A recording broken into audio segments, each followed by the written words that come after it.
Boys, I think we did it. We did. What? What did we do? I think we did it. What did we do? I think we officially found the most interesting man in the world.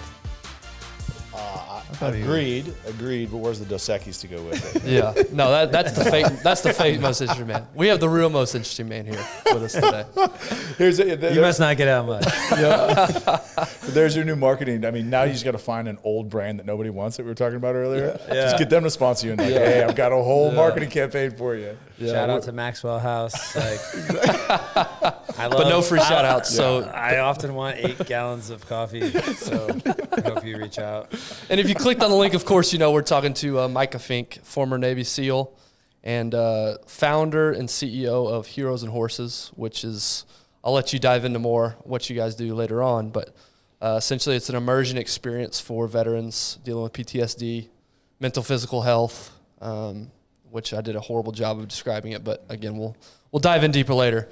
But man, we want to get to know you. We want to get to know your story. We want to get to know what led you to this calling of yours to help so many different people. And this is actually something I've been doing a lot of thinking about lately, which is the human experience, life in general, and what it's all about, what it all means. We really only get one go at it, and how you choose to use that time is just fascinating to me. Man, it's fascinating. It's like you only have one shot. Yeah, which is why we called it the One Shot Podcast. It was one of those rhetorical deals. You didn't have to explain it. He just threw it out there. But I appreciate you messing my groove. I was on a roll there. No, but seriously, it's just fascinating to me that how we choose to use our time. And, you know, some of us, we live in a cubicle from 9 to 5 and we go 30 years and we do that and we die and that's our life. And that's how we spend it. Some of us will drive on the access road to the tollway. Yeah, because we want to save $6. Because they want to save $6.43. That's right. You know, those type of things. Yeah. So anyway, that's the crux of the conversation is what you're doing now, but how did you get here? And so start us from the beginning. Where are you from? What family life was like? Talk to us. Take us back to the beginning. Yeah. I mean, like all of us here, I was born at a young age. And, nice. Insane.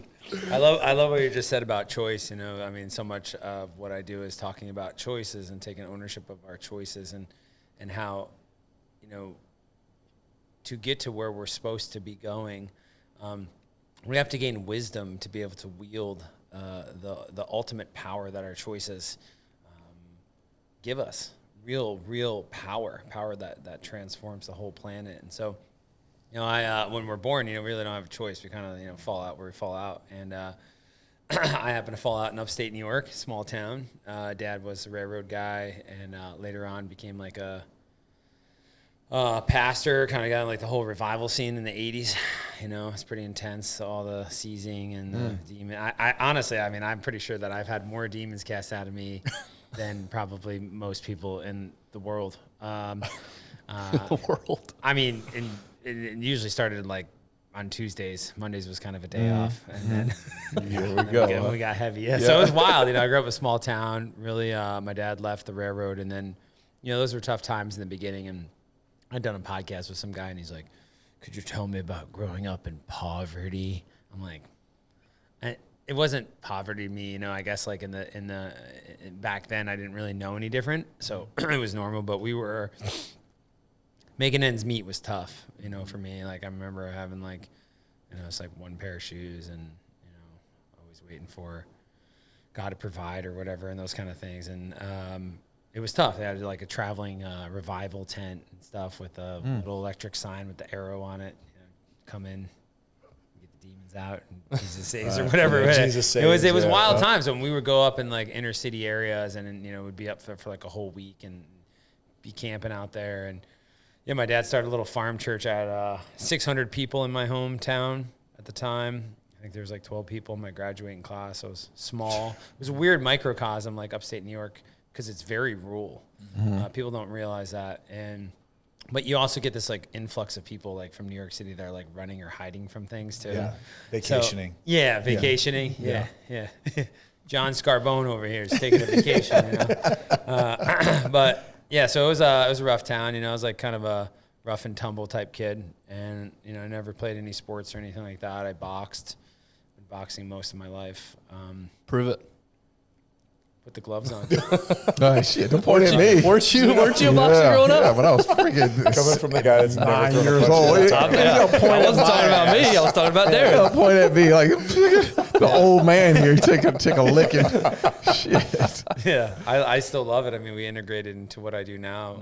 You know, just a small portion of it. But yeah, so I ended up leaving home, you know, young, 16, and been on my own ever since. So started working at 10 on a dairy farm. And I'll never forget what my dad said to me. He's like, "A man works." And I'm like, wasn't a man. I don't even know if I'd even gotten like an erection at that point, but I probably did. Let's be honest. And then it got cast out of me. The Holy Ghost. A little demon. We grew up in the time where you could see between Little the green demon. squiggly lines on the TV. Yeah, exactly. But yeah, it was yeah. So I left home, and you know, those were some pretty tough years for me. I ended up like moving to Miami and with some friends of mine. And How old were you at that time? 16. 16. Yeah.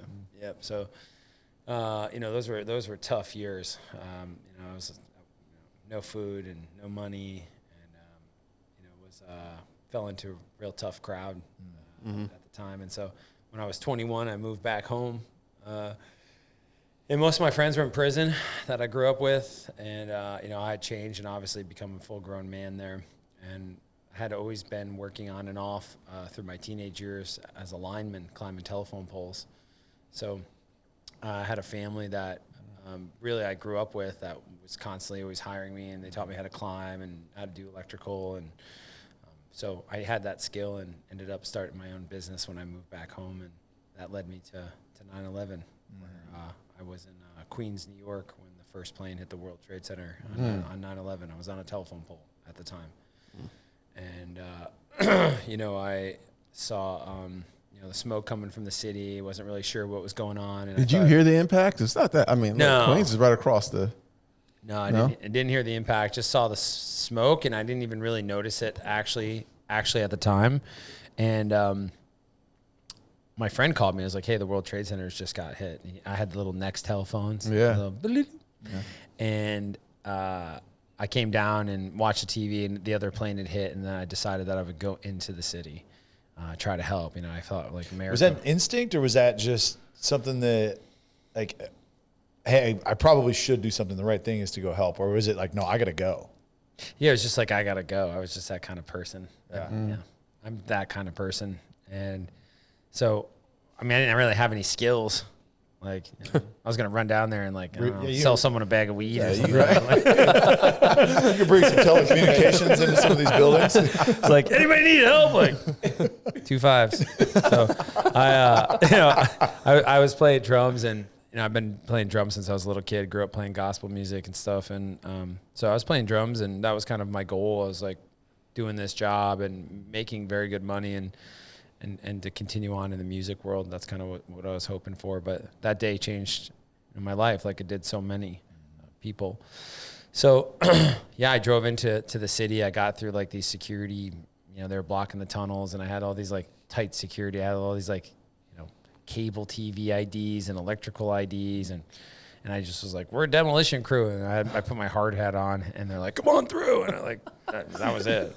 They were all armed and everything. It was really strange. I was driving down the LIE, the 495 in New York, and I had this red Audi A6. Wouldn't suggest buying one. But I'm like hauling ass in this car, like, and there's no cars on the road. It was just, that particular was very strange, you know, having grown up on the East Coast, like to not see traffic or anything was. So you drove a red Audi and with a hard hat and said, "Hey, I'm a demolition company," and a little A6. Well, exactly. That's why, you know, It's the country has problems.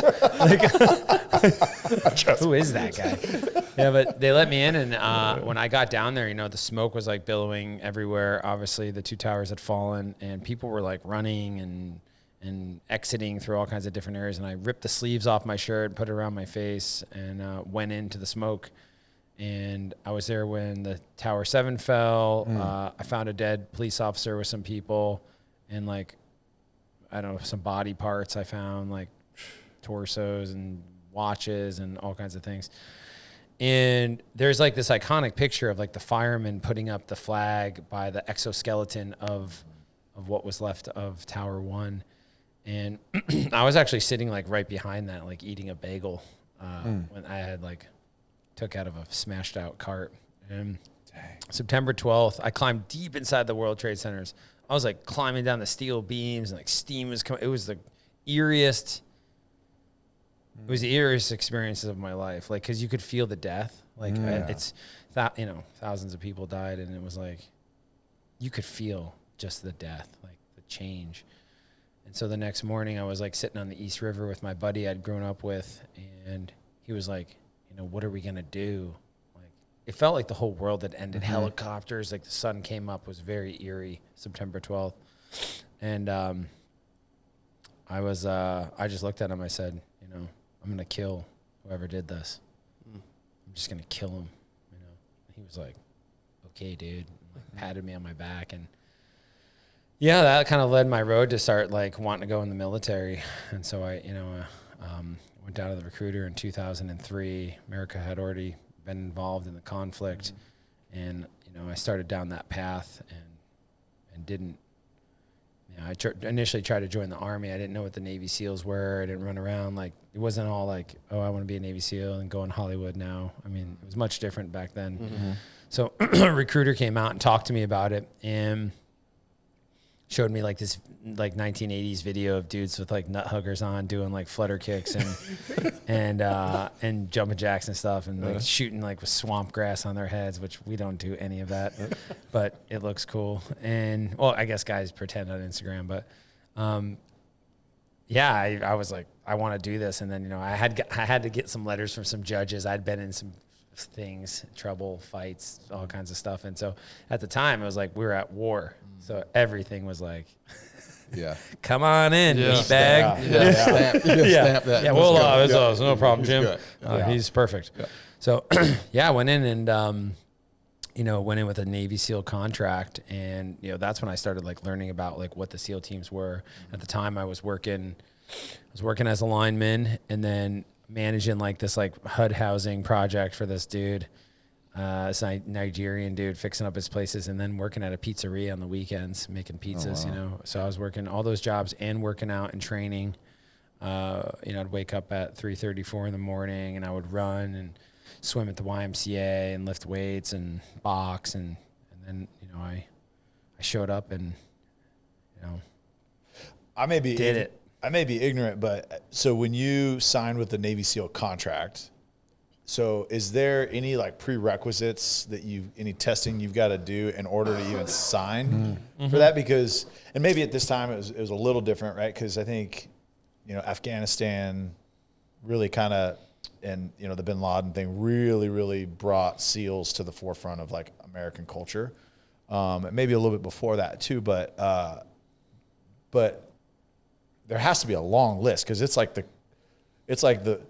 the best of the best, right? From a civilian's perspective. But was there anything, or is like, no, that's what I want to do, and then you go through boot camp and then go to BUDS, right? Is that you gotta take like and score certain on like mathematics and there's like some academic components to it to make sure that you have the cerebral capabilities to make it through that stuff. So you take that and then you got to do like a physical test. It's simple. It's like a run, swim, push-ups, pull-ups, all baseline stuff. Yeah. And then they give you a contract which guarantees you a shot. I mean, but the one shot, like that's not a lot of people make it. I graduated 13 original guys out of 157. Yeah. Guys. Wow. Yeah.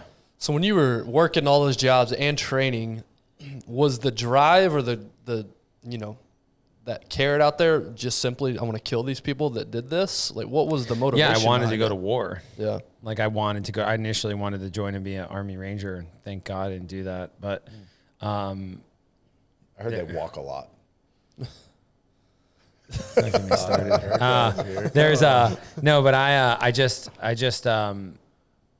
I really wanted to defend my country is what I thought at the time. I felt a real drive, and I had come through a really tough life and upbringing, and so I was already a man Yeah. I was a full-on man at that time. And Yeah, you were at 23 at that time, 23, 24? yeah, 24. Yeah. And so I was Been on your own since 16. Yeah. But So I had lived a working lifetime. At 10, I mean, you think like a 10-year-old getting a job working full time. Yeah. And I mean, and a dairy's no joke. I don't know if you guys ever worked on a dairy. No. I know you have. I mean, Yeah. that wasn't What are you trying to say? that wasn't a stereotype. What are you trying to say? That wasn't. I promise you, it what is- wasn't. He said you people don't work on dairy People farms. don't work on dairy farms. There was a time. Listen, you don't want none of that shit. Let me tell you. There was a time. It's disgusting. Filthy. I could barely even. I don't really do a lot of dairy, but I mean, it's.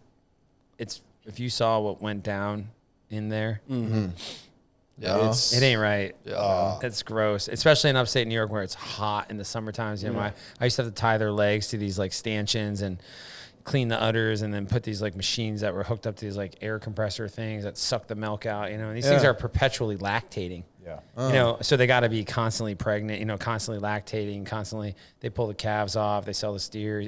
It's just a mess. And these things, you know, they get mastitis and their Are you a udders milk drinker? swell up. Are you a milk drinker now today? Nah. No. Okay. Huh. Yeah. Look at that It's experience. crazy, and it's just because it's kind of it's they're in such a confined area, right? There's not like the free grazing and all that. Like they're really in these like houses, and like you said, they're getting hooked up like every day, right? Pumping, because it's all about production. But like just on these big dairy farms, literally they just have these big water valves that you open up just to wash all the shit out of the house, out of the deal, and then it goes in this big tank. So if you ever drive by dairies, that's why it smells so bad. Yeah. Is because literally like they just wash all the shit. But then the cows are walking through this, so they're getting abscesses. They just like cut them up, and it's just, and that's all the stuff that like literally is like around your milk. Yeah. Awesome. Yeah. So. Good. Whole milk. Love it. Yeah. Hey. Coop some milk tomorrow, some cereal. So you don't do ice cream or anything? I mean, I had ice cream last let's night. be Like, real. no, but I don't like drink. It's actually like later in life that I kind of started drinking milk. But we buy A2A2 milk from a local that's Okay. just straight from the cow. Yeah, So yeah. A2A2 milk, as you know, is like doesn't have the casein protein in it. right, So if you're lactose intolerant or whatever, because it's not genetically modified. So Yeah. I do drink that milk, and but and she runs like a small organic farm. You know, and they're not out there like production farming, which is like. Right. It's just rough, you know, as I get into like the ranching world and the farming world and all that stuff, you start to see these things. You get like a different perspective on some of those things where, you know, it's rough. Like I went to a slaughterhouse last year down in Denver, and that was like a different deal too. I was like, oof. I mean, I raised my own food, so, but when I saw like what mass production, like harvesting of animals is, it's like, At those, are they mixing in like actual like grass fed or different types? It's whatever. They're just down. listen, down the dudes working in there, Yeah. Oh, They don't care. they look like they have had rough lives. You working on the cut floor, you know, smoking Marlboros, like you're all bloody. You got like some jailhouse. You see these people in there, you're just like saving up for meth. Yeah. You know? Like, it's like, I'm telling you, like some of those places, and not talking about butchery. So shout out to all the butchers and all the good people. But like, because meat has yeah. to be processed. But I get what you're saying. but Yeah, when you're doing like, you know, 1,000 a day, Yeah. you know, Oh yeah. yeah. So that stuff that we're buying at Kroger. Yeah, I was told it was Denver. organic. Well, I love the little, like, you look at this stuff and it's got like the little barn with like the chicken in front. Yeah. And it's like, you know, it's like, and it's all natural and there's like fake grass like sprouting out. And you're like, well, that looks like healthy. Yeah. And you like buy it. And then meanwhile, that thing is basically like just, It's been cut by Rick, who's yeah. So I, smoking a blunt while he's cutting my meat. So, Micah, so when you're going, and you were a hard worker, and I heard, and by the way, if you want to hear like an extended version of Micah's like youth and childhood and growing up, the Jocko podcast, you did a great job telling that story. So go check that. I can't remember what episode, it was like 283 or something like that. 318. 318. I think so. There you I go. haven't listened to it, but I think Okay. it's I mean, yeah. Go I do don't it. like listening to it, but if you go to 2 minutes and 43 seconds, that's really good. 6 minutes 22 is also really good. I tell a great joke if you like jokes. But where do you think, I mean, you've worked, it sounds like you worked your tail off, and this is like even pre-teams, but like you worked your tail off up. Even in Florida, it sounded like, hey, look, I was there and I was there to work, whether I was slinging or I was working or whatever it was. You always just had this work ethic. Where did that come from? It comes from my father, and it comes from my grandfather. My grandfather grew up as an orphan. Mother and father died of alcoholism, and I think they had like 9 brothers and sisters or something. And he grew up in the street and never went to school or anything, and ended up becoming head of the conductors union when he got out of federal prison. But he was a hard man and a hard worker, and he worked 3 jobs and was on the railroad. And so I grew up in that kind of, you don't take anything, you do it yourself. And so I just, that was instilled with, I didn't know any different. My wife, I've just like had to redo my septic system. Like I just, all these things, like, and I just know how to do basically everything. Like, You a reader, man? I mean, like we had this conversation, we went to lunch and had a great conversation.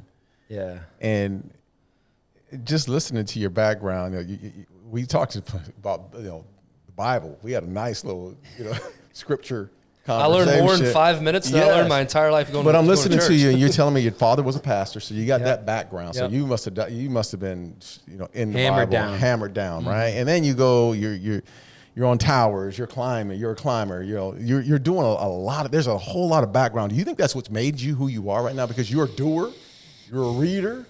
Your background is so full. A deep thinker. There's so much that involves Micah. Is that from your family makeup? I think yes, I think initially, right, the spiritual component, like I grew up in that, I've got my own thoughts on those things now, but, I think ultimately, like we always think that we have to go outside of ourselves to get information. At this point in my life, I don't really read anything. I just download it. And from just being quiet and still and just listening. And so I think that a lot of people ask me, like, what's your favorite? I'm like, I don't have one. What do you do? I don't. Like, do you have a? No, I don't. Like, where did you come up with? No. What's your roadmap? What's your marketing? I don't have one. People are like, how'd you grow? I'm like, I don't know. I have no idea. Like, because the thing is I think that the secret is in the stillness and it's in listening. And then, when you get that impression, it's like, for instance, if I was to tell you, like, explain to you, like, quantum theory, for instance, right? Like, the essence of, like, what an idea is. Maybe if I, like, broke it out on a board and did, like, a whole thing, you would get it. But the hard thing would be to, like, explain it. But inside, you would understand it. You're like, I get it. But then when someone's like, what is it? You're like, there's, like, these, like, little balls, like, I don't know, that, like, carry information. I don't know. I know it, but... Right? Yeah. So the hard thing is to articulate it. So the secret's always in the feeling, right? It's always in the impression. So a change in one's impression is a change in one's expression. We don't realize that. So to adopt the feeling of something changes our whole destiny. And so more I realize, like, I've become more of a guardian of what I'm choosing to adopt and what feelings I'm choosing to place onto experiences, because it's me. Right. And I could look and say, that's bad. Or that's good, and so it is. You mean you don't just change your opinion because you see it on social media or you see it on TV or something like that? Like, that's not your methodology anymore? No, it actually is. Yeah, just whatever they tell you. No, is what's wrong with you? Feel. I'm actually using a filter right now. I'm actually bald. That's wild. I can't imagine, like, thinking for yourself. I have a hair filter. Yeah. Ben Shapiro told me to say this. Yeah. No, I actually was on Ben Shapiro. I met Ben Shapiro. I met him. He had, like, an in-studio thing for Normandy. And then he had me on his, like, it was like his radio show or something. I was on for like 10 minutes. It was the hardest thing I've ever done in my life. He's like, everyone just thinking about Micah Fink. Like, tell me about the veterans. Like, I immediately start talking fast. I'm like, the veterans need your help, Ben. We're gonna, like, oh God, help the vets. Oh, thank you. We got 30 seconds to keep this in. I'm like, what just happened? I feel like I got robbed intellectually. Yeah, there's the 1.5 speed and two times speed on podcasts. Yeah. With him, you got to slow it down. 1.5 speed. He's talks so fast. It's crazy. It's insane. He's got so much in his head that he just has to get out. Anyway. Yeah, and I think, like, here's the thing is that, like, we spend so much time, like, looking at experiences and talking about all the things that are happening, right, in the world, and feeding them and giving them attention, right? But we do nothing. Yeah. So we get together with the, I don't know, in the smoky, lounge with all the guys, and we talk about all the screwed up things that are happening in the world, and this and this politician and this guy and this stuff, and how messed up, and can you believe this, and the outrage, and then we just like go back and continue in slavery. Yeah. Mm-hmm. That's what we do. Yeah. Because we're trained to be our own slave masters, right? So the tools of the old are not needed anymore because you've been trained to serve. And you're not going to step out of the left and right lateral limits of life, because if you knew what you were, you wouldn't capitulate. If you understood how powerful your choices were, you would make different ones. If you understood that it was always you, you wouldn't have the life that you had. You would stand up and call bullshit and do something else. You would kind of reject authority, right? And trust yourself. But we're always taught that like there's this like, invisible ladder that we got to climb. It's like my work with vets, where these guys like they outsource the most important decisions of their lives to complete and total strangers. I've talked to 3 psychologists this year, all 3 of them PhDs. Maybe one was a master's. I don't really know what the difference is, but there's like, at that point, a lot of shit. And, I always say the same thing to them because they always have like their own problems, and they're, so I always get into their head, and then I'm like, so like what you're sharing, does it work? And they're like, yeah, I've dedicated my life to it. I'm like, yeah, but it doesn't work on you. They're like, well, I'm like, yeah, but you just said, and it's interesting because it's just a bunch of information that they don't do anything. Right. And so I had the conversation. I've been asking everybody, what is mental health? Because this whole mental health thing is going around right now, like hardcore. Like we have I think mental health has a month. Yeah. Does it have a whole month? Mental health awareness. Yeah. Oh, dude. I forget what month it is. But yeah, it does. Yeah, it does. Yeah. So you have like if you combine that with a bunch of other like weird things, you could have basically 3 months of just fiesta. Like you could just like PTSD awareness month, mental health month, whatever it is. I don't know, the Pride month, whatever. You put all this together, you got 3 months of just living it. Yeah. But I always ask people, and I'll present it to you guys, like, and I've thought a lot about this because I started thinking, because everyone's like, hey, well, it's about mental health. I'm like, absolutely. And I'm like, after some time, I started thinking, like, what is mental health? Because like what's mentally healthy for someone in Papua New Guinea is not mentally healthy for someone in Chicago. And like what's normal for the elk is like chaos for the fish. And what's chaos for the fish is like normal for the elk. Like what's his baseline? Like what does it mean to be mentally healthy? So like how are we defining that and articulating that? So I've asked 3 various, very educated people of what it means. And no one's been yet to really define that in a way that like makes sense to me, right? Because, there's this individual human experience that we're living in, right? So like what's mentally healthy for you, Ben, may not be mentally healthy for me. Right. Like, yeah, we're both humans, right? But we have different life experiences. But is that the key though?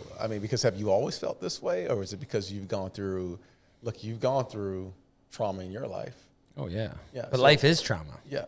Have you gone through those experiences that allows you to step back and understand? Like, let's jump back in, because I want to go back, because your experiences in life it's like they're starting to show, like the wisdom in you, right? So I want to go back a little bit and talk about your experience. You go through BUDS, you go into the SEALs. Talk us through that, and then let's move forward there. Well, going through BUDS and all the things, like I was really. I was fighting for freedom. A lot of people think that like you're fighting for the government, but I didn't think like that. I was like fighting for like this definition of like freedom, which I was like defining on my own. Because people are like, freedom. Okay, freedom is like, Charlene's got like a red, white, and blue bikini on with like, firecracker sunglasses on the 4th of July, and like that's freedom. Freedom to me is like, I believe that each person should be able to do whatever they want, as long as it doesn't infringe on another person to do the same. Because at the end of the day, like we have this ability to make a choice, right? I either accept this or I don't. But in exchange to make life a little easier, we give up a little bit of that. You know, we just give up just a little bit, just to make life a little bit easier, just to kind of take the edge off. But I was like fighting for freedom. And, you know, I always had that fight in me. I think I was kind of born like that. You know, I've been like that my whole life. I don't know. I just came out like that. I'm just wired that way. And so I wasn't like going through all the training. I started learning about guys that were there, and they were kind of joining the military for a lot of weird reasons. Obviously, they washed out of the SEAL training. I didn't have the necessarily like, and you know, some guys are like, I'm not like being a tough guy or anything, but like I just wasn't like, I just didn't really think that anybody could. I just wasn't afraid of I wasn't afraid of another man. I think maybe like my father when I was younger, who was a very hard, he was, you know, a tough guy. My dad was in federal prison and then became a Christian after that. And he was like a really tough dude. Like the kind of tough guy that like nothing to lose. Think about what he grew up in. Yeah. Poverty, real poverty. Yeah. My mom said when we met him, he had duct tape sneakers, you know, and he was violent. My grandfather was violent, you know, so they came out of that and then he became a Christian. So it was like violent Christian. Like, do you want to accept the Lord? You're like, I don't know. He's like, you're saying you don't love Jesus? You're like, oh, I'll do it. I'll give you one more opportunity. I was afraid. To give me the right they used answer. to call him the sheep killer because he, I mean, because he was intense, you know, but that was fire and brimstone back in the day. Right. I mean, I remember them preaching in the pages coming out of the Bible as they were just screaming, you know, and like yelling. No, so it was like intense. It wasn't, to me, it wasn't like about love and things, but I grew up like that. And so when I went through SEAL training and I saw these guys there, I mean, I remember thinking, we all have our own happy places we go to, but I remember thinking, that I could pretty much beat up every like Navy SEAL instructor that was there. Now I know it. Shout out to anybody who wants a shot. But but I remember thinking that, and because I never played sports, I wasn't like all these guys. I didn't have like, you know, the background of all these great accomplishments. Like, so I felt like really inadequate. Like, to be honest with you, I'm standing there, guys, quarterbacks, Berkeley trophy winners, all these guys. Like, guy played in NHL. Like we had, and here I am, like just like a kid from like rural upstate New York that kind of had like a rough life. And I remember realizing like we're training to be soldiers. At the end of the day, the military prepares you to kill other people. You can put all the coding you want on it. You can say all the things and all this stuff, but it has one objective. I take you off, you know, some, you know, dad's farm in Iowa, and, you know, you've never been in a fist fight or kissed a girl, and 27 weeks later, you're 5,000 miles away shooting people. Like, whoever's in your way. Like, what happened in the 27 weeks? Right. You know, we can at the end of the day. And so I started, what happened was when guys started getting into the training, it started getting really hard.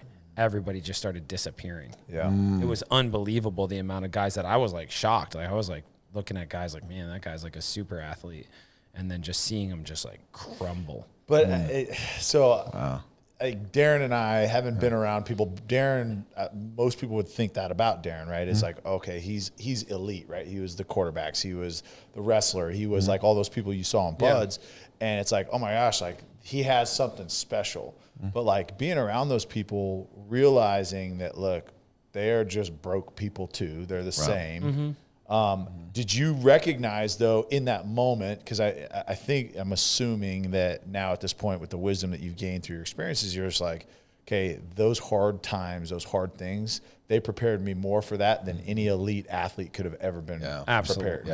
Absolutely. Because absolutely. That's what I mean, looking back, because people always like, you know, they want to pick your brain and find out like the secret sauce to make it. Like there is no, the secret sauce was that I fall on your face over and over and over again. Constant failure, constant like never enough, constantly, you know, I was never the cool kid. I never, you know, I bought everything in my life. I've worked for everything that I've had. You know, I've had, you know, my teeth knocked out. I've had my face kicked in. You know, I've been sliced with razor blades. I've been like all the things. You know, I've been demons cast out of me all the time. Like, you know, like, you know, falling off of telephone poles and like, you know, I don't long-term relationships with strippers, like you name it. Like I've made a lot of terrible decisions in my life, but I wouldn't change one of them. Yeah. None. I wouldn't change one thing. Nothing. The stripper in Miami. She was great until I like came out of the fog and I was like, you can't read. Her name's Chastity. She's a stripper for God's sakes. My name's Frank. I'm like, oh shit. My name's Frank. Damn it. Yeah. So with that mentality and those experiences, did quitting ever even? Did you ever even contemplate it? No, because I knew, because I think what I did was I just had like resentment against those guys in my own head, where I was thinking like they would scream at me, they'd say atrocious things to you, and you'd be crawling around the mud and all the things, and I'd be like crawling around the mud, but then I would be like thinking in my head like, if I wasn't doing this, I would stand up and I would beat the living shit out of you. Yeah. Like you were nothing. Yeah. And I always had that in my head. And I remember I used to get screamed at because they would scream at me, yeah, and they would look at me and they're like, do you have a problem, Fink? And I would just stand there like I just had this thing. If there wasn't this title that you had. Yeah. I would maul you because I was, I was 16 years old, fighting men that were in their 40s. I had such a anger inside of me and there's just so many things, And so by the time I got to that point, and then also I thought the indicative of being the soldier was the ultimate machine, the ultimate machine. And ultimately that's what war requires of you. Yeah. If you look at the military, Iraq and Afghanistan, 2.7 million veterans have served and 7,000 died in 20 years. Yeah. Okay. That's not actually a lot. That's 350 a year. More people were killed in Normandy in 45 minutes. I was going to say, compare that to 496,000 were killed in World War II. Goodness Lord. And I think 96,000, it was either 96 or 56,000 in Vietnam. But so in the scope, but those were short conflicts. You're talking about a 20-year war, right? Mm-hmm. So then you start thinking, well, how many guys saw their buddy get killed mathematically, right? And then there's 1,500 amputees, roughly. So, okay. And there's 50,000 organizations to help these guys. Okay. You start kind of looking back and you start seeing the state of why people join the military, where they came from, their demographics. I work in that place. And for me, yes, coming home from war was really hard, but it was really hard. But at the same time, I was already had the tools because my life already was hard. Right. Yeah. So it's not like I came back and my family was here's a new car. We're so proud of you. There was a ticker tape parade. I didn't even go home. I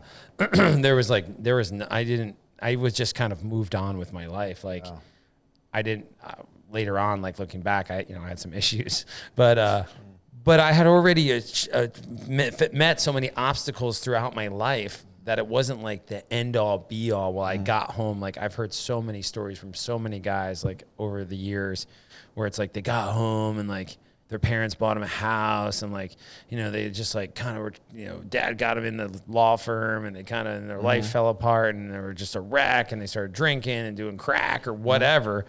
And I was by time I had gotten out and had all those experiences, and then on to the contracting world, and, between, my time in the SEAL teams and, I didn't retire or anything. And then I went into the paramilitary world where I did a lot more deployments there. I did 13 deployments. So, that's, I think just in the war zone, it was over 1,100 days and just combat time. So go back to paramilitary world. What is that? Yeah. So I was CIA contractor. Okay. Yeah. And I did that for almost 4 years. Okay. Yeah, when I got out. So I want to go back to that. You come back and, you see some of these other guys. Do you think, part of it had to do with the fact you realized at a young age you weren't owed anything? And because everything that you had, like you said, you bought, you acquired, you worked for, you did all that. Whereas I think, and again, this is me just spitballing here, a lot of times I I feel like in these societies, especially Dallas is like prime example of it. As you have these super affluent areas that are just, and I'm throwing up air quotes if you're just listening, riddled with like depression and anxiety and all these things, because the expectation of what you're owed is not met by reality. So you feel like, hey, I'm missing out, I'm lost. Whereas your filter on what you were owed was very different than maybe a lot of people that even went through the teams. Although they're hardened, they're trained, they're more in tune with real life and the finality of life than everyone else. But I mean, a soldier take it to a whole nother level when you come back, right, in depression. But do you feel like, though, that you're just awareness, expectations, it's just hard. Like it's hard, and hard is something that I've learned is, and maybe this is hindsight, but is good because of what comes from it. I want to take a quick break and thank our partners, Sleep Number, and highlight a couple of things they're doing. Guys, these Sleep Number beds are unreal. The technology that they've created, the feedback that it gives you on your sleep. I've got the app opened up right here. They tell you things like your heart rate variability, your breathing rate, all these type metrics and feedback to give you so that you can improve your quality of sleep. They're all over the place. You can go and check yourself out, a Sleep Number store, wherever you live. Go to sleepnumber.com as well. They've got great resources on there. We just talked about this not too long ago. They have a whole blog section, all these articles, things that you can improve your health. Sleep Number is definitely changing the game when it comes to bedding. So get yourself to Sleep Number, get yourself to sleepnumber.com and check them out. Now back to the episode. Yeah, I mean, people will sometimes listen to me talk about things, and I don't go like crazy deep on like my, all the things like my teenage years and all that stuff, but people are like, think like they like feel bad for me or something. And I actually feel bad for them because if we know one thing, Bruce Lee said it, right? Don't pray for an easy life, pray for the strength to endure a difficult one. Yeah. And now we got to go out, we got to manufacture struggle. Like you go out, you pay for struggle, you buy struggle, right? You go out and you're like, let me buy like a $4,500 struggle machine. Right. Let me sign up and go to a weekend of struggle. Yeah. Right. Maybe I'm gonna, I don't know, whatever it is, walk on coals because here's the thing is that people's life is all based on dependency. So like they're always dependent on everything. They're not self-reliant. There's no self-reliance where it's like, who would you be like if you were just dropped off alone in the middle of nowhere with just a knife and it was real and it was like, hey, you're 50 miles from the closest dirt road. 2 or 3 days like into that, who are you? Yeah. I guarantee you're not the guy that like, works at, Keurig. Whatever. Just kidding. I just saw the sign at the thing. But I mean, Maxwell House employee would for sure know what to do. But shout out to Maxwell. That's the question I have for you though, because you've been in those situations when you've been like the quietest moments. Yeah. With no one around and it's just in a survival mode. That's where See, everybody craves that. That's why they watch these shows and they sit there and they only watch the shows because they sit there and think, who would I be absolutely on the train when the terrorists walk in? Yeah. Whatever. Who am I alone in the wilderness when the plane goes down and my whole, business team is dead? And who am I? Right? So that just comes back to that's the question we should be asking every single day of our life. But instead we ask like, what identity can I assume, and then how can I reinforce it with products that make me look like I'm the thing that I'm trying to perpetuate? And in turn, you live in what the ancients would call hell, because you're living a divided life. You live a life of ideas, but the real you've created a war between yourself.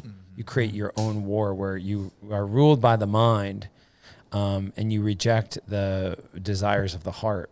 And I believe those desires of the heart are divine. They help us on our life path. For instance, it would be like, let's say you're like, have a feeling one day you're driving home, you're like, I need to move. I need to make some life changes.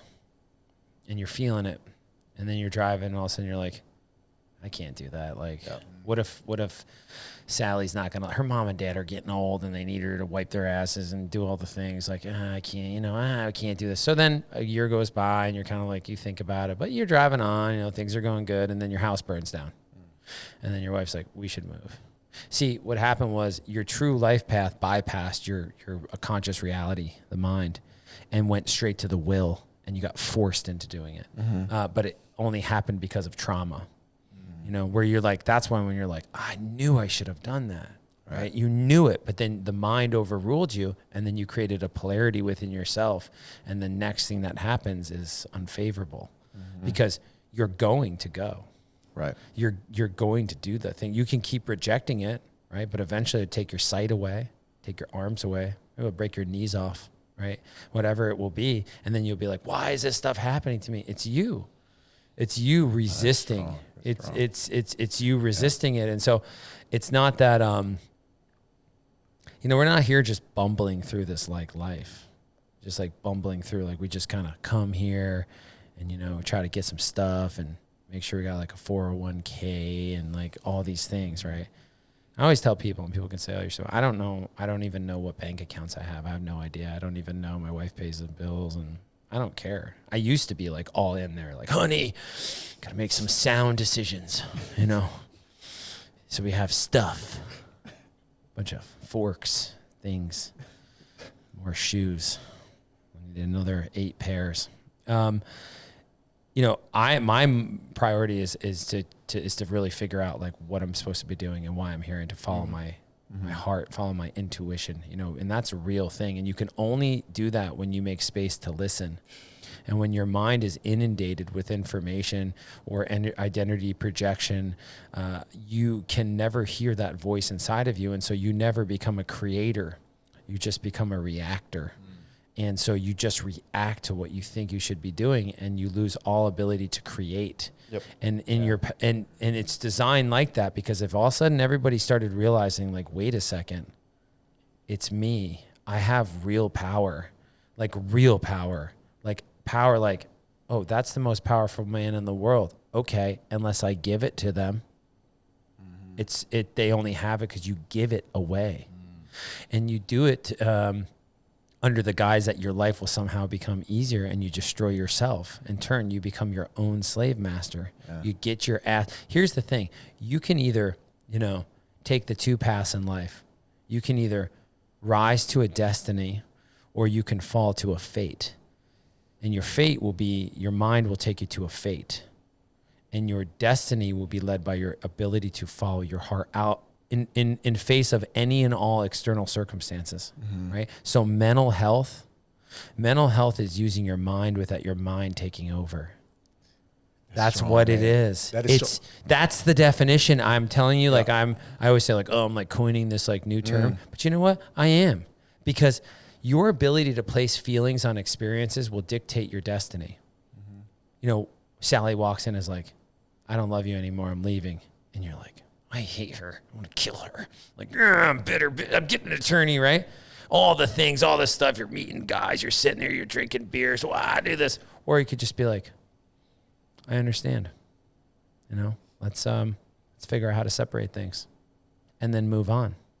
And then you go out and you walk your dog, and next thing you know, you meet Sally. You're like, hey, how you doing? Right? So, or you create a war. Right. So I could take my feelings, I could place it on there. It was like my wife. I'm like, if you like ever left me or whatever, like, you could just have everything. I was just like, I just want my motorcycle and, my kids, of course, all that. She would never do that. But like, I was like, I'm not attached to anything. But when you become unattached to things, you become powerful and strong, because you're not driven by materialism. You're not driven by the pursuit of things. And then the things that you need come to you. So to go out and to get stuff, because we need stuff, right? Like, to go out and to get things, you can either drag your ass to work 7 days a week, do the grind, hear guys, wake up, watch the YouTube videos, wake up and grind. I'm like, fuck you, I'm not grinding. Like, I'm not doing that, right? Because it takes material time and effort. Or I can elevate myself to the place of already having the things that I know that I need, and then they just appear. I'll give you an example. Like, for instance, so I assume the feeling of the things and visualize the things that I need for my life, right? Abundance, for instance. So my wife is a very strong practitioner of these things. Very strong, very spiritual woman. Shout out to Mama Mac. Newborn baby strapped to the, walking around the house right now. But she said she was just doing some practices. So she wrote down in a journal. And when my daughter Solara was born a few weeks ago, we were sitting out on the porch. We kind of have routine in the morning. Like, I don't use a coffee machine, right? Because, well, I don't want to consume too much because I'll drink the entire pot. And so I'm intentional about it. I'll get up in the morning and I grind it and I make it and I pour it and I stand there over the stove and I do that. And then I only have like 2 cups, and then it's a whole process to do it again, right? You just talked about fucking Folgers a minute ago, right. Or full Maxwell's. I'm sorry. Like, I've cheated on you. I got some Costco shit. Yeah, well, go ahead. I'm sorry. I needed 87 pounds and you only offer 8. So we could talk about that later. But yeah, but like, spokesperson for the new line. So she says, she comes out and she's like got her journal. We're sitting down there. We're having a cup of coffee. We observe every sunrise, together and sunset. It's very important. And so we're sitting there and she got the baby and she goes, I want to show you something in my journal. And we're sitting on this new patio furniture we got. We don't have a patio. We have like a deck, but we live in a very rural area. And we're sitting out there and she wrote down in there, she goes, get patio furniture for free. It was like 9 months ago. She goes, yeah, I was just doing some work and I just wanted to, well, a random friend of ours we hadn't talked to in a long time was moving from Montana back to Texas. I don't know why, but they were idiots, and, right? Like, literally. So, but they said, hey, we have an old storage unit. We don't really know what's in there. We've been paying for it. They'd already moved. Like, could you clean it out? You can have whatever's in there. So my wife's like, oh yeah, absolutely, no problem. So she like drives down there with this like little boat trailer we have, and opens up the door and there's like, what's in there is patio furniture, right?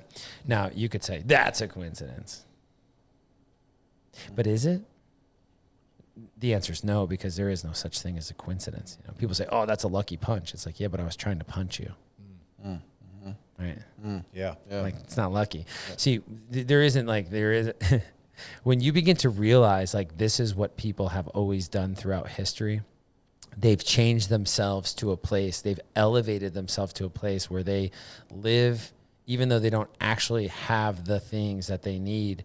They live as if they do, and then they just come in the right time. The problem is that we're not patient, right? Yeah. So like if you're sold this idea that you need these generator systems to give you feelings, right? So you pay $79 a month to your feeling machine, and then you sit in front of it and you watch a special about Peru, and you feel like you're in Peru and you're eating the potatoes and you're at Machu Picchu and you're there.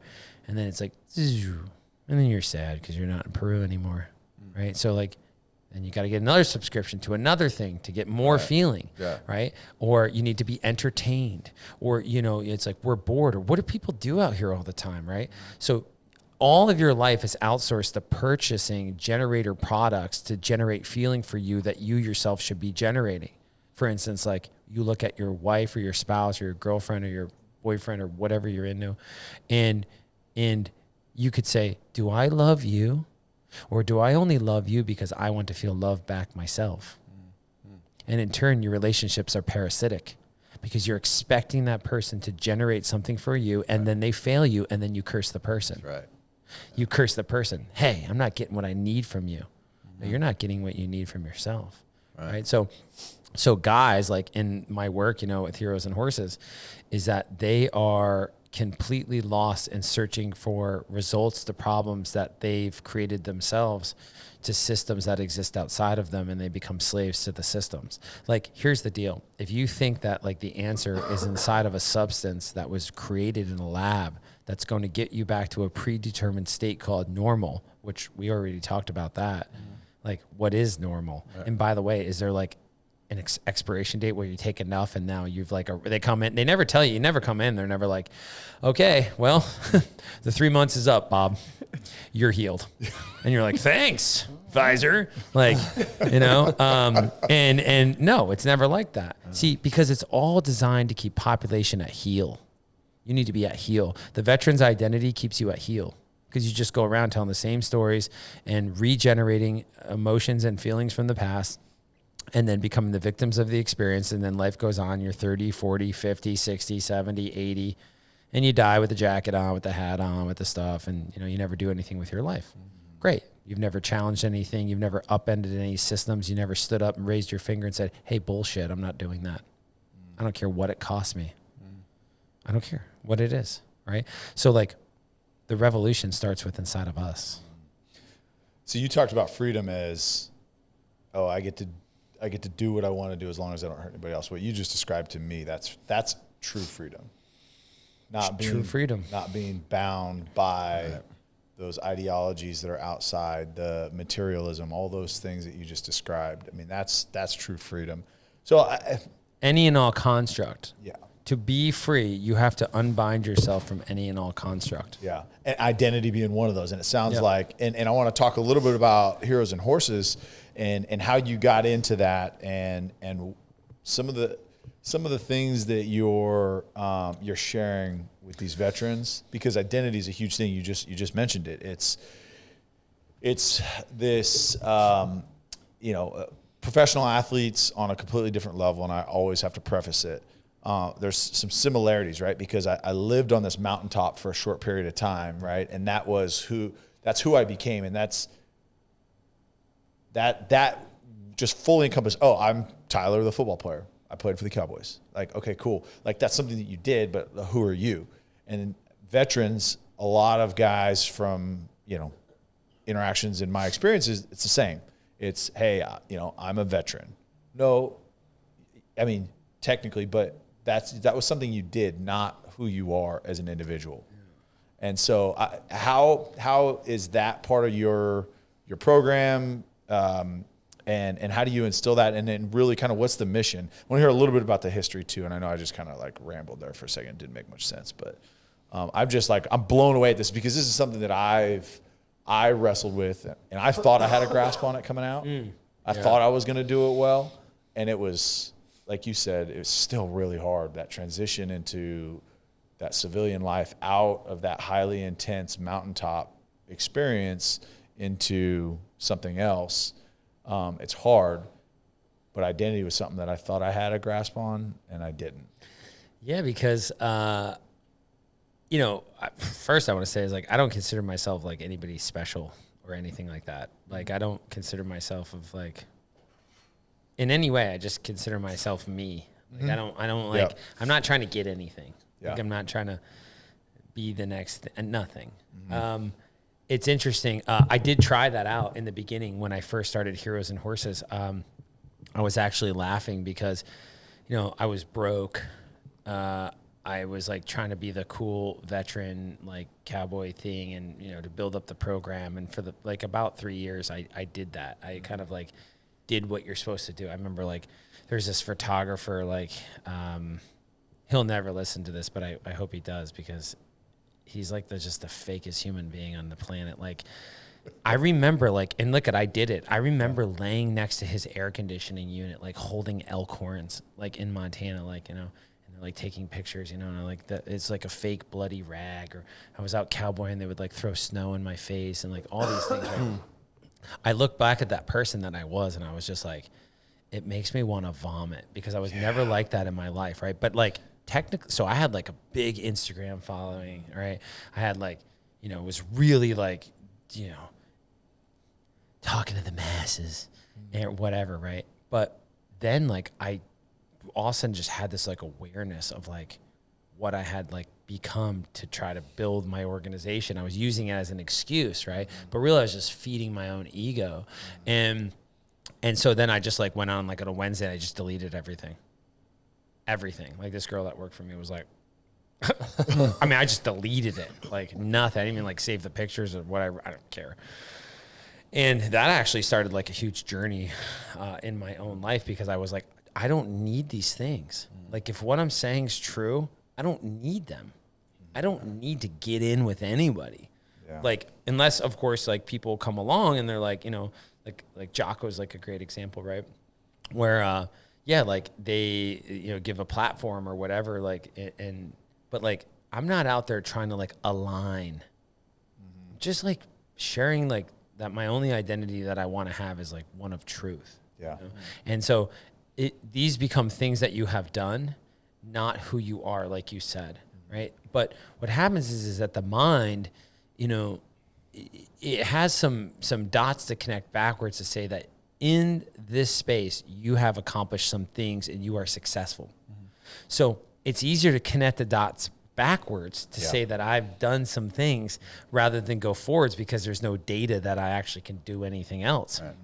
But that's when you get into like creation, right? And that's when the world becomes this canvas and you realize like, oh my God, I'm painting it with my own choices and my own feelings and like things are happening to me and sounds like woo-woo, but it's not. It's how the whole entire world was created. Yeah. It's just that knowledge has been kept from us now so that we serve. And we serve institutions, and you show up and get in your little cubicle and push your buttons, and we'll give you some little crumbs to feed on. And the programming aspect of it too, right, is when we're wired at a very, very young age to ask the question, who do you want to be? Who do you want to be? Oh, yeah. We're not asked, who are you?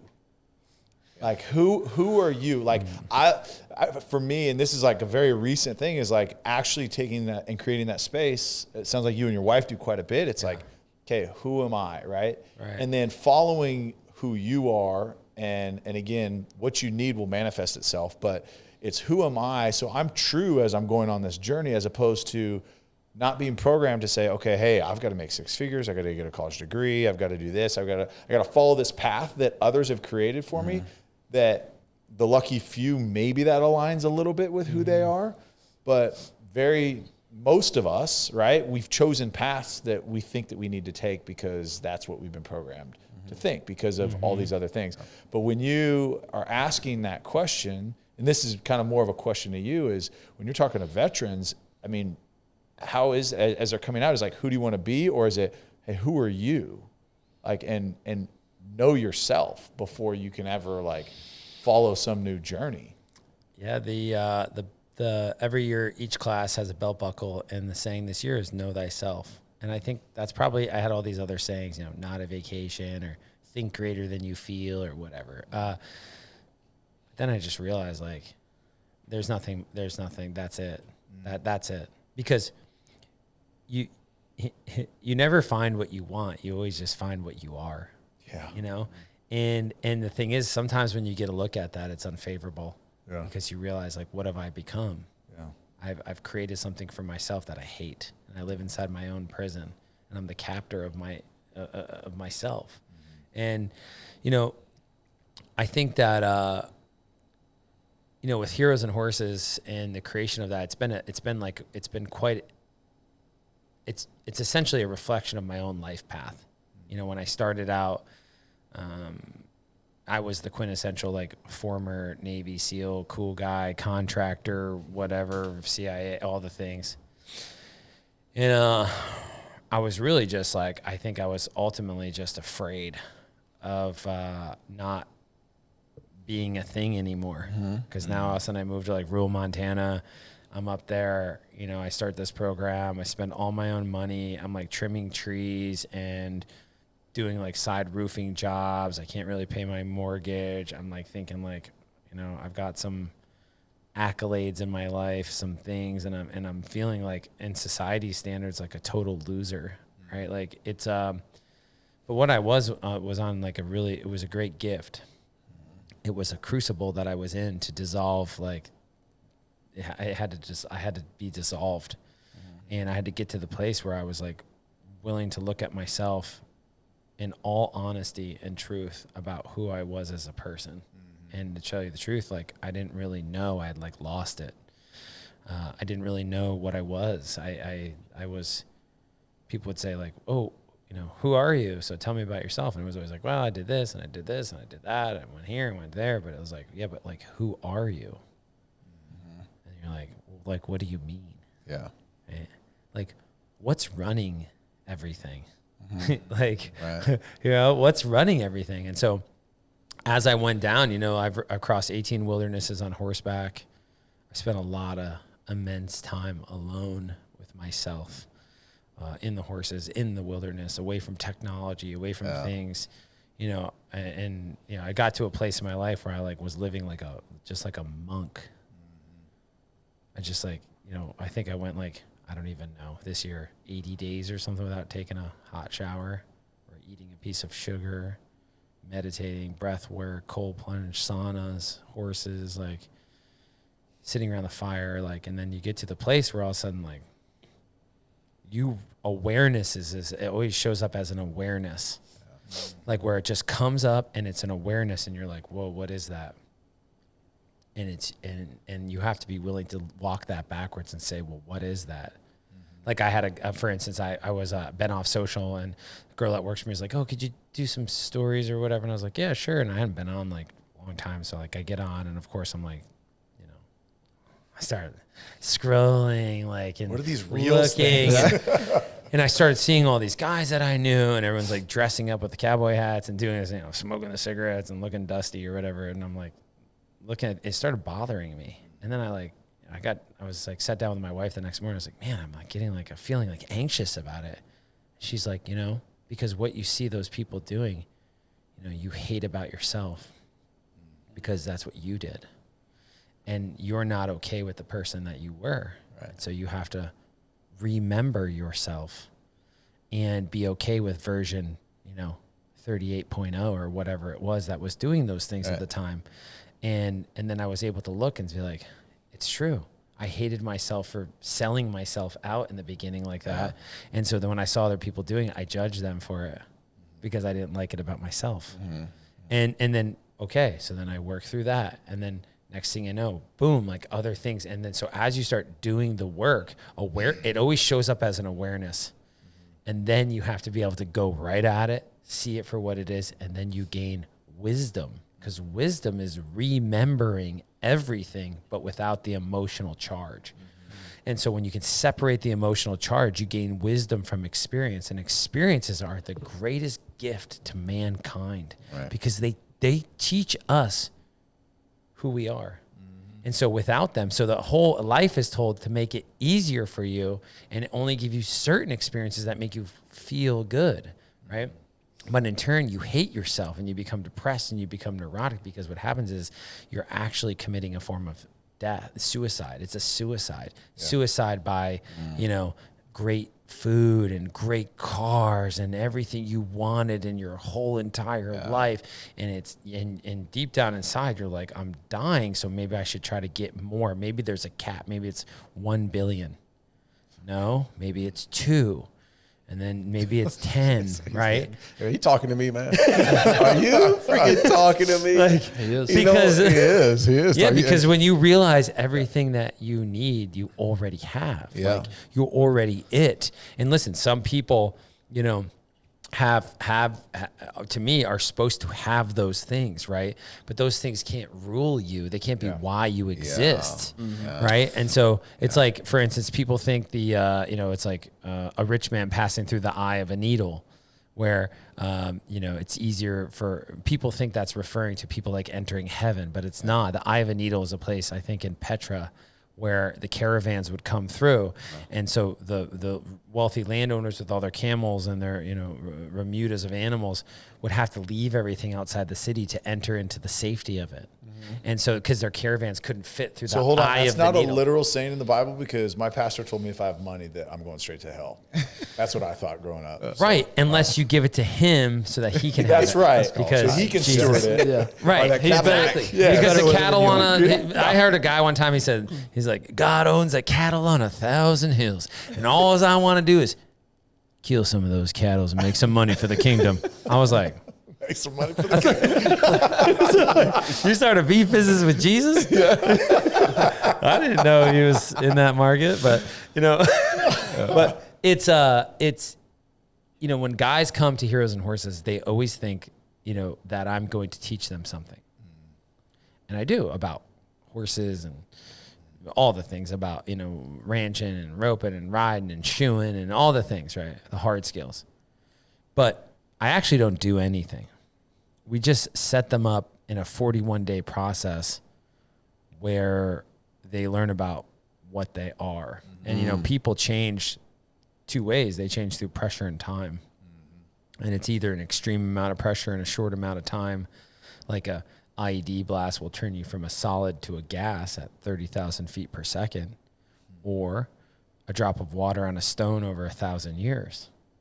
So I don't have 1,000 years, and I don't want to be converted into a gas.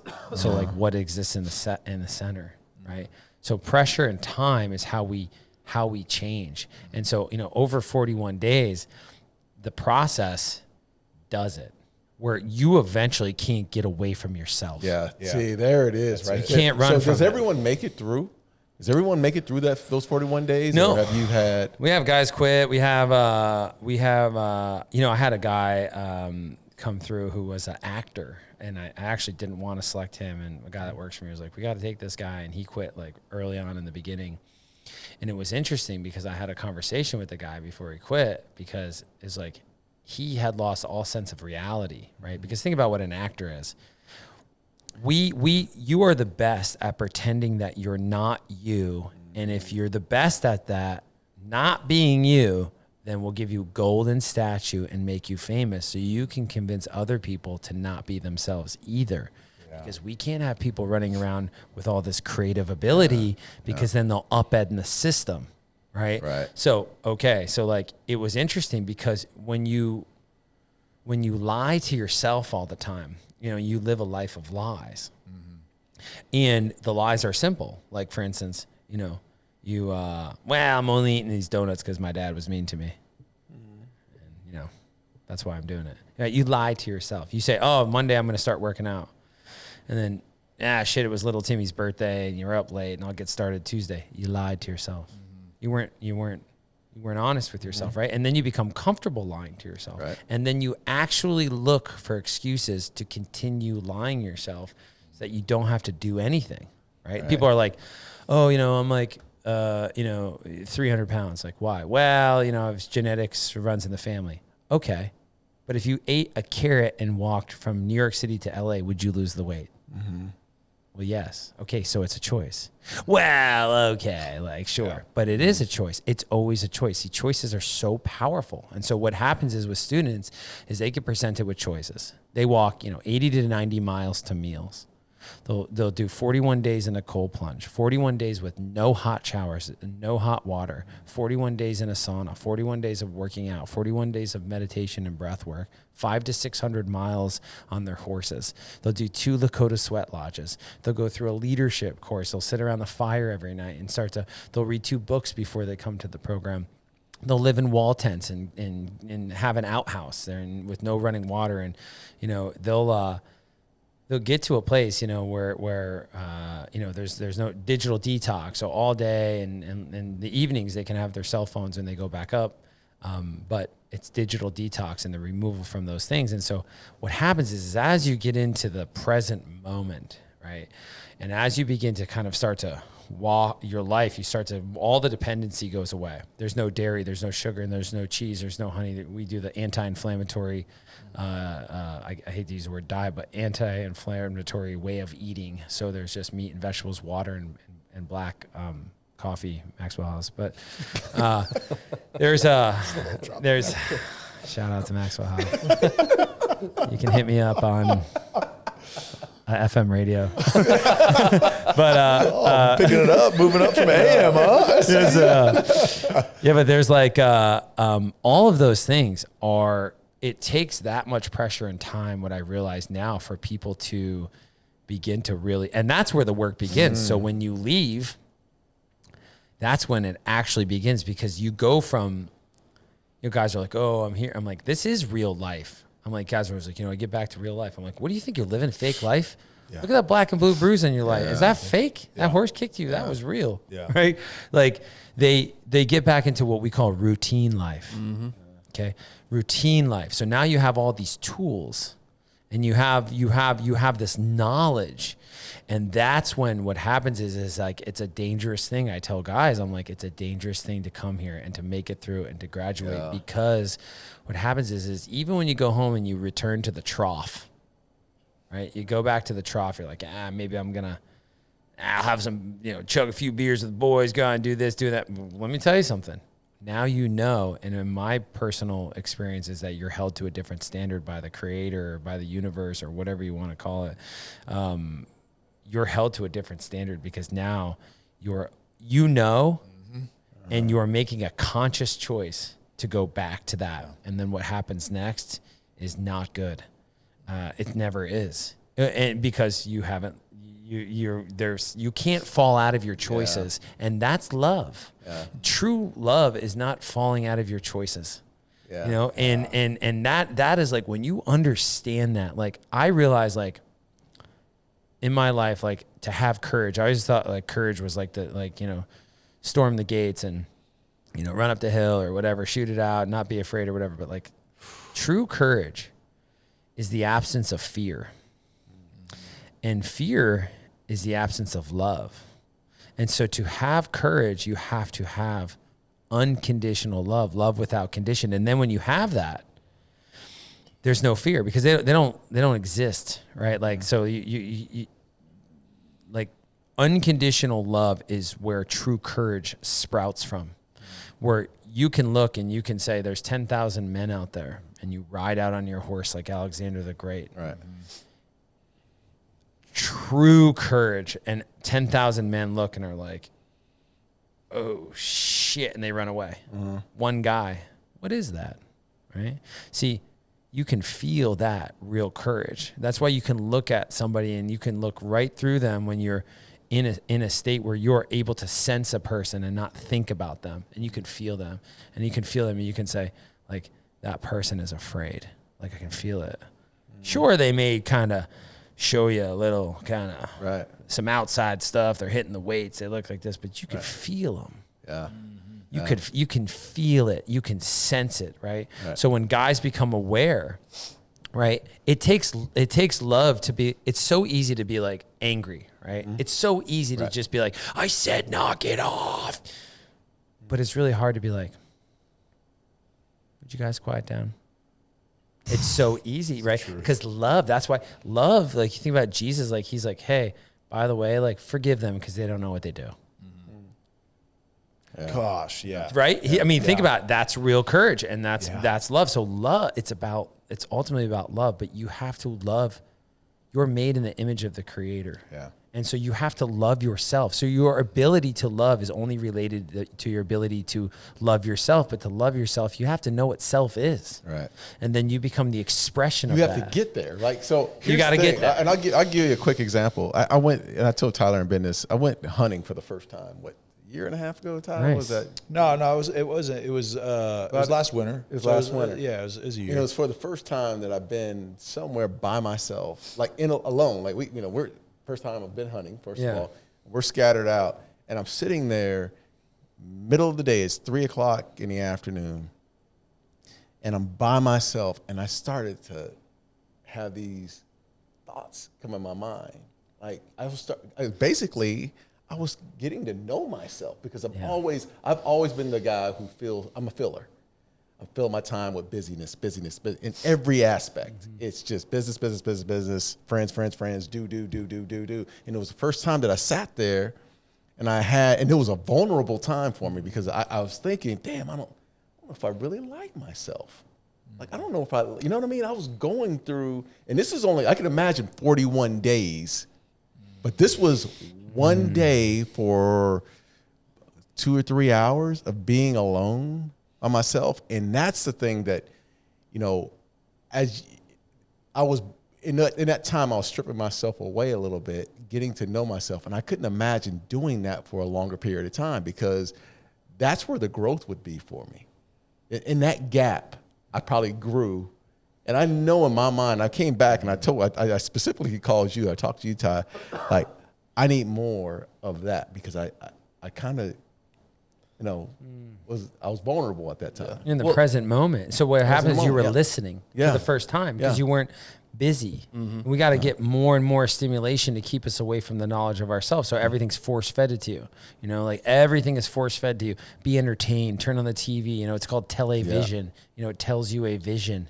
And then it channels and programs information to you. And then you go out and you express it out. Oh, I want my family to be a sitcom family. Why? Because for 10 years I watched sitcoms. Right. And so next thing I know, I come home, I throw my jacket, it lands on the hooks. I'm like, nailed it. But here's the thing. We live for about 30,000 days. And in our youth and in our young time in our life, we get away with it. Because we're being successful by the mental construct, right? Of like, hey, I got enough stuff. I got enough things. I'm being successful. But then what happens is as you get older and you kind of start to, you know, your age it starts to wane and your youth starts to go away. You start to kind of have things start to happen. And we all get wrapped up in the material way of dying. Like, oh no, like what if I get this or get that? Like whatever, I don't care. Like, I don't care if I get stabbed on Christmas by some lady. I don't care. Ran over by a semi or I get a disease and rot away at my house. Like whatever, dude. Like it's irrelevant to me. Like it's not the mechanical way that it's going to go down is not that relevant to me because I know it's going to go down. Right. Yeah. How it happens, I'm not concerned about that. So it's interesting because I see people as they get older that I talk to and in my travels and stuff, right? Now they're older and they start asking these questions because they're like, okay, I was with a guy of a big IPO company, CEO. I'm sitting in his office and he's looking out the window and he's like, you know, that's my car. And that's, you know, he's telling me these things. He's like, I sit up here and I think to myself every day, now what? Now what? And I was like, that sucks for you, dude. Like, right? Yeah, cool. Like, we should be asking those questions every single day of our life. We shouldn't wait till the doctor comes in and says, hey, you've got terminal cancer. Right. Or, hey, we're going to have to like remove your like liver. You know what? You've got a weird disease in your knee. We're going to take your leg away. Oh shit, I should have ran that marathon or whatever, but now you don't have a leg, you know?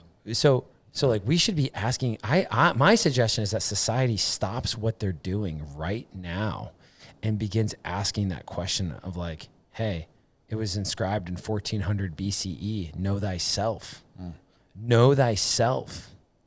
And if you don't know what that is, there's not enough watches and rings and Maseratis, like, by the way, I want to get sponsored by them, so shout out to Maserati. No, I got the hookup. It's only because I like Italian food. So, there's and ask that fundamental question because if you can't answer that, let me tell you something. You're in for a real rude awakening. Yeah. You're for a rude awakening, and the world is crazy right now because people are crazy. Yeah. And it's just orders of magnitude of what's happening inside of their own heads. Because everything's a thought first. And so now there's this crescendo. There's this, all the vets came. I remember last year the guys came through and, you know, the Afghan withdrawal happened and all the guys were like, you know, at first we're like, do you hear? I'm like, I don't care. Like, who cares? Like, it has nothing to do with us. Yeah, but can you? I'm like, don't feed it. Oh, yeah. Don't feed it. Like, you had those experiences. You came home. Like, you gained these skills. You gained these things. But, like, don't feed that. Like, look at it for what it is. You can feel it for what it is. Like, sure, like, don't feed it. Because what happens is guys, like, sanity is tied to what's happening. Like, don't give your feeling to outside events happening in the world. Never ascribe your feelings to events happening in the outside world. Do you feel like we're designed to be able to, like, comprehend those in a healthy way? Yes. I mean, but if you look in the world, not everybody can. The world is always changed by someone. Yeah. See, we're told that it happens like in the masses. But if you know anything about history, there's just always one person. There's one Martin Luther King that stood up and said, hey, I have a dream. Killed him for it. Right? It was when Jesus is saying, hey, you know, this is bullshit. People are like, what religion was Jesus? He wasn't one. Right? Like, because he came and said, love your neighbor as yourself. Yeah. Because your neighbor is you. Right? Just in a different inflection point. Right. We're all interconnected. So it's, you look at it and, you know, Gandhi, you know, you look at the man that stands in front of a tank and starts burns himself alive and starts the Arab Spring, right? It's always someone, but we're taught like, okay, we got to get 1,000 followers and 10,000 and 1 million and then get our message out there. Doesn't work. We don't need those systems. Yeah. Like true connection, right? You'll be shocked at how, when I deleted my social media, I began connecting with the right people. And how they came along is, so we had our end of the year gala last week or 2 weeks ago. Big gala guy, huh? I've never been to it. I was just about to say that, and then last week I went to one. You put me on this. I feel terrible. You told us. I want to just like delete that. But like, so there was a band that came, and shout out to the band Rival Sons, one of my favorite bands. So the guy that paid, gave us his ranch to use or whatever. He's like, hey, give me your top 5 favorite bands. I want to fund a band to come. So I gave him my top 5 favorite bands, and the band that comes is the band Rival Sons. And he paid, you know, a good amount of money. They flew over from Italy. They're on tour. They got like 8 albums out. And how I learned about the band Rival Sons was that I took my pregnant wife and my 2 kids at the time to Colombia, and I drove from Colombia to the Venezuelan border in a Hyundai Sonata. And then so 2 babies and one in the oven. One in the other. So she was like, and so we drove across. We were there for a month, and we drove all the way up to the Venezuelan border. We actually got like a gun armed checkpoint. It was wild. But we're up in the Tyronia Park where there's like these indigenous tribes, and we're living in this like, you know, bamboo hut, and we're staying up there. And we get up in the morning to head up to a place called Rio Hacha, up near the border region. And I was really hurting at the time. You know, I was still operating. I hate to say that because whatever, but like I was still in that operating in that world. Yeah. I was still, you know, I was on leave basically.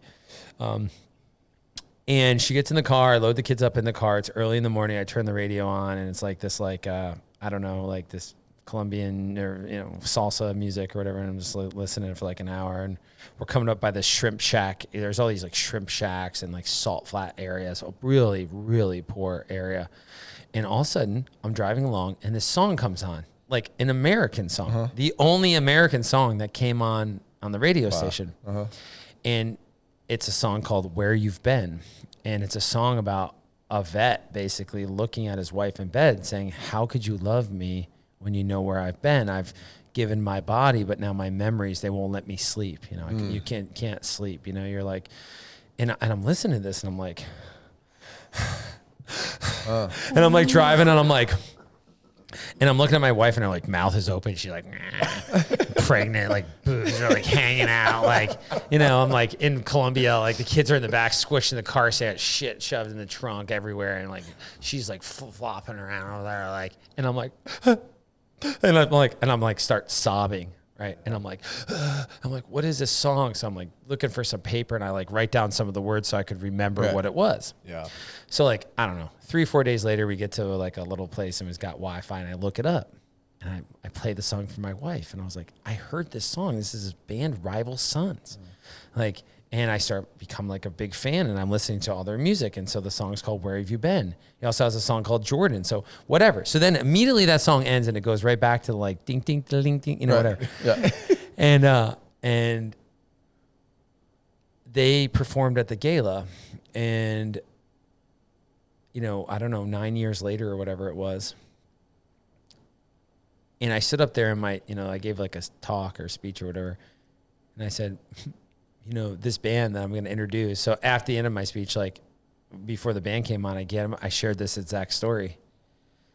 And I was like, it's irrelevant to me, like how much, I'm the worst fundraiser. I'm like, it's irrelevant to me, like how much money we raise, because Rival Sons is here. And 9 years later, like I understand that like, this is like, I'm right where I'm supposed to be. They're like, they came here. Right. I heard them in Colombia, the country, like on a radio station. Okay. I don't know if you've ever been there, but they're not like playing Rival Sons. Right. Okay. Right. Yeah. I was like, Rival Hombres or whatever. But I was like, I just stood there. I was having such a moment because I was just like, and that's when you begin to see that the whole entire life path it's dominated by signs and symbols. And we're taught that it's words and laws. And so we search for the words and we search for the laws, but like it's signs and symbols. And if you slow down and get into the present moment, and let's just say we get rid of past, let's just get rid of past and let's just like get rid of future, because the past is gone and the future's not here yet. And like, okay, so where are we? We're here. Me making that statement right now is over. It will never come back. It's gone. It only exists as a psychological memory. So it's like, if you begin to look for those signs in your life and you have the courage, which comes from love, to see them and then to move towards them, your entire life in this moment changes. Your whole destiny shifts. It shifts. And then you get on what they call the path. And you're no longer going to a fate. You begin rising to a destiny. And maybe it means you're going to have tons of money, or maybe it means you're going to have none, but you will never lack for anything, because lack comes from fear. And if you have fear, then you don't have love. And if you don't have love, you don't have courage. Right? So when you start to feel those things come up, like, what am I not going to have enough? Right? That's the biggest thing, is you're not going to have enough. The markets are falling. Oh no, I'm not going to have this. I'm not going to have that. It's like, I don't need anything. Nothing. Zero. We are going to get exactly what we need, not what we want when we go on that path. But you'll be the richest person in the entire world, because you'll feel a confident, you will stand. That's how, when the man walks out and there's 1,000 armed guards and they're pointing the guns at him and he's just walking towards them with his hands out, walking towards them, starts a revolution. Why? He's not afraid. Right. Why? The only thing you can take from me is this material existence. Right. And I'm not afraid of that anymore, because now I understand. And then what do? Next thing you know, the next person steps out and the next person steps on, and the world changes instantaneously, right? That's revolution. It starts in the hearts of each one of us. And that's what I'm doing with these veterans, is starting a revolution in the heart of the individual, because then they go home and they change the trajectory of their children. Because I don't believe it will be this generation, my daughter Solara. I think it'll be her children that will bring in the redefinition of what it means to be a human. I think we're going through the beginning stages. We're in the birth canal, right? Yeah. As a species, we're in the birth canal. Birth canal, you're in the second dimension, right? Utopia. We're all trying to get back into the womb, because we're like, you don't have to work. You everything's taken. You don't even have to breathe. Right. All your immune system, everything comes from the mother. Everything. You live in liquid. Everything, safety, security, everything's taken care of for you. And then through a violent change, you enter third dimensional space. And if you don't take a breath, and everything's trying to harm you, right? Welcome. Right. Yeah. Now you have soul amnesia, and you have to remember what you are.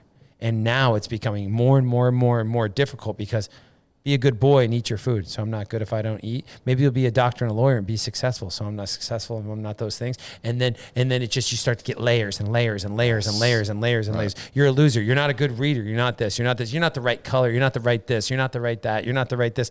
And then you get so lost, right? That most people, sadly, will never learn the lesson of why they came here.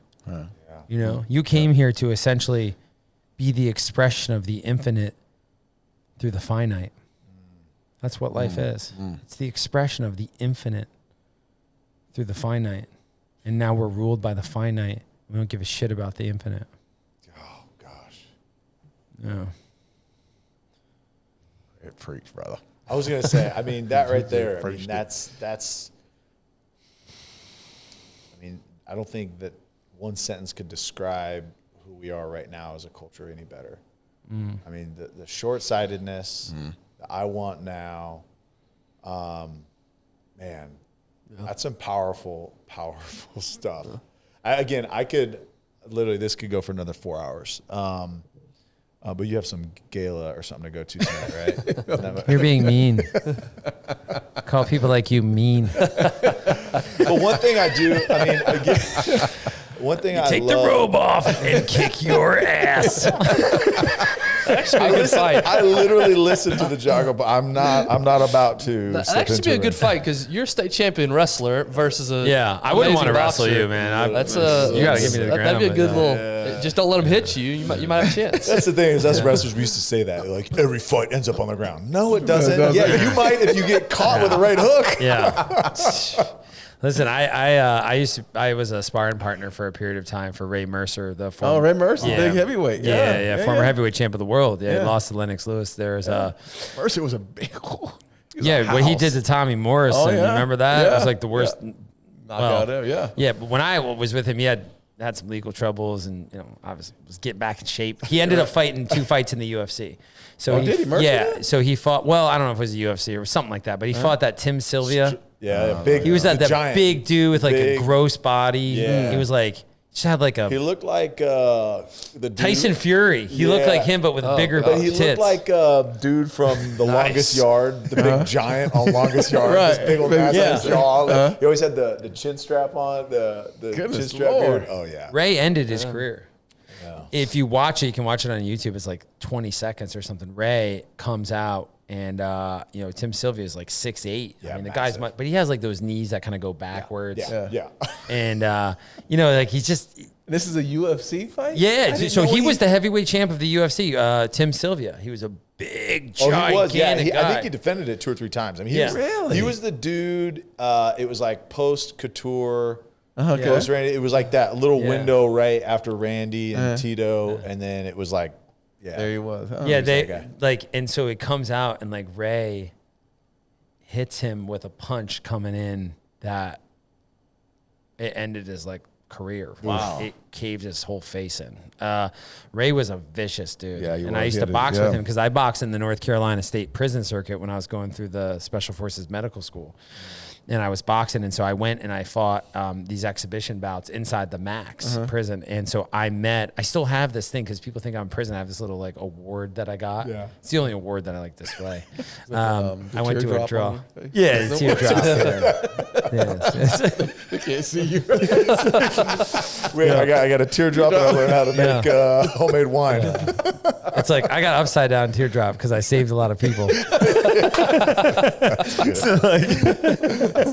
But so like I went in there and so I boxed a bunch of guys in there and ended up like winning a draw in there or whatever. And so Ray Mercer was in there, and then he contacted my coach and was like, hey, He was in prison. No, he was there like observing the bouts in the prison program because like Bernard Hopkins, those kind of guys all came up in the prison stuff. Yeah. And so I started boxing with him in North Carolina, and I'll tell you right now, I've never been punched that hard in my entire life. He hit me so hard one time that like I realized that I don't want to be like a professional boxer. It's not for me. Because I mean, think about it, that's one punch. Yeah. Imagine standing And those there big for 12 heavyweights. rounds. Oh my gosh. He hit me. I remember looking at him. He had like 8 heads, and I was like, he was like, get up, like you're all right. And I was just like, what? Just I didn't even know I was on the ground. Yeah. There's we have a little bit of that like in the program, the Heroes and Horses program. We have a ritual that we do, and I think one thing that's missing, well, 2 things that are missing. One is there's like no code amongst people or veterans, right? So there's no code. We don't live by any form of a code anymore, right? So then you're just to and fro with whatever happens. The real weapons of modern war that we should be afraid of are the ones that shoot fake situations and circumstances at you, because you don't have any tools to navigate those kind of things. So they shoot situations and circumstances at you, and you're like, oh no this, oh no that, oh no this, and you're just in a constant state of like total fear and reactionary state, which then you never do anything. But it's like we integrate a little bit of that into a ritual. I won't say the name, but we have a name for it, and guys go through. And I think one thing that's missing is ritual. So like with my kids, my oldest daughter, she bought her first car and got her license, and like I'm setting up at the end of the month. She's gonna go through like a ritual, like a coming of age ritual, becoming a woman. It's gonna be like, intense. Yeah. And So same she's thing. going to do a becoming a woman ritual with her dad. Yeah, she's going to do like 24 hours in a sweat lodge by herself in the darkness, no water. She's gonna there's some other things that I'm planning for her. And then when she's done, I'm gonna give her. She's gonna earn like a necklace, and she doesn't know what we're doing, and I want to make it symbolic. She's a subscriber to our show, so she probably is gonna know now. She doesn't have a cell phone. Yeah, she doesn't have a cell phone. No. And she's what, 16 right now? Thank you. I know. I took her just before I came here. She bought a car, and I was like, she bought her car with her own money, $7,700. She bought a Mercedes, which I was like really moved. She went and bought it, paid for it. My daughter, 10 years old, bought her first horse for $1,000. She like has like a dog watching business, and she works on the ranch. But she. She has no technology, so she's not going to be able to like listen to this or whatever. Right. But I took her to the pawn shop so she could buy CDs. She's got the big case, with all the CDs. Right. And I was kind of laughing. I was like, damn, I remember like lugging my cases all around. All over the show. place. And then I have my mixed CDs and all the things rolling up. Putting on the Jodeci. You know what's funny is I saw. I come rolling up. I always took over the 6-disc changer. Put him on the. I was like, "Yo, Jenny Schoenwolf's here, yo." It's so funny. They talk about how like dangerous it is to like drive and like be on your cell phone. Yeah. Like I saw a video. Remember? I mean, we'd have the whole CD case looking for CDs, driving with our knees. Way more dangerous. Way more dangerous. Yeah, absolutely. No way. This is fine. Yeah. Compared to digging through that CD case. Yeah. You talk about rituals with your daughter. Yeah. I actually read a book recently. It's called The Intentional Father. And it talked about that. And this dad made up this program with his son when he turned 10 and basically guided him through his teenage years. And then as he left the house, so it was basically like an 8-year ritual journey like you're talking about. Yeah. That he went through with his son and taught him how to become a man. And we don't really do that. We just kind of go along in the routine and the rhythm, and then we send kids off to college and are like confused when they screw up and make poor decisions. First of all, like, what do you know? Okay, Right. like, think about it. Okay, so you head off to college, you're 18. So you've got about like 8 really solid years of like, kind of like, if you even want to give it 8, right? Because your first 5 years, what do you know? Right. Right. You're like you're shitting in your pants, you're peeing in your trash can in your room. Yeah. You're like, I've got a 5-year-old. He knows you're nothing. just figuring it out, right? You Yeah. kind of just that. They don't like me. I like you. What am I? I don't know. You're figuring out your body, right? So then so then you kind of like, you're in school, right? So then you kind of move through, and now you're 18, 8 years later. 8 years later, you're making the decisions that are going to impact the rest of your entire life. And then think about like where you grew up, like what you learned, like what you were told. People have nothing. So they become just shells. Yep. They never learn any of the deeper meanings. I think ritual is so important, and that's one thing that we've created at the program is like a ritual guys go through, and the whole program's a ritual, right? You wake up, you go 41 days without taking a hot shower, 41 days of meditation and clean eating and breath work and fitness and saunas and then, your day starts at like 7:30. Like, so you've already done all those things. And then the rituals in between, and then the sweat lodges that they go through. Ritual is so important, and you have to be ritualistically committed to yourself. And I think, same thing with my son. I mean, I'm doing the same thing with him, a coming of age thing. And I think it sets a standard for them. I'm not worried about, my kids like running off and being, skanks or whatever, because, or assholes. They might choose that path. But the thing is, if they learn these like deeper meanings of what life is about, they learn ultimately to honor themselves. You don't need to tell them like not to do this and not to do that, because you actually, in your attempt to get them not to do those things, you cause them to do the things. Right. Right. Like you actually cause, for instance, like, hey, like, this guy, I don't know, this country killed this guy. And so now we're going to go over here and we're going to kill that guy. Right. And then they come over and they're like, well, we're going to kill him because you killed that guy. And then what happens, right? So the very thing, that you didn't want to happen, you actually created. So it's like, let me hyper control my daughters because I don't want them to become strippers. Right. And date guys like I used to be. And, and so I put all these constraints on them.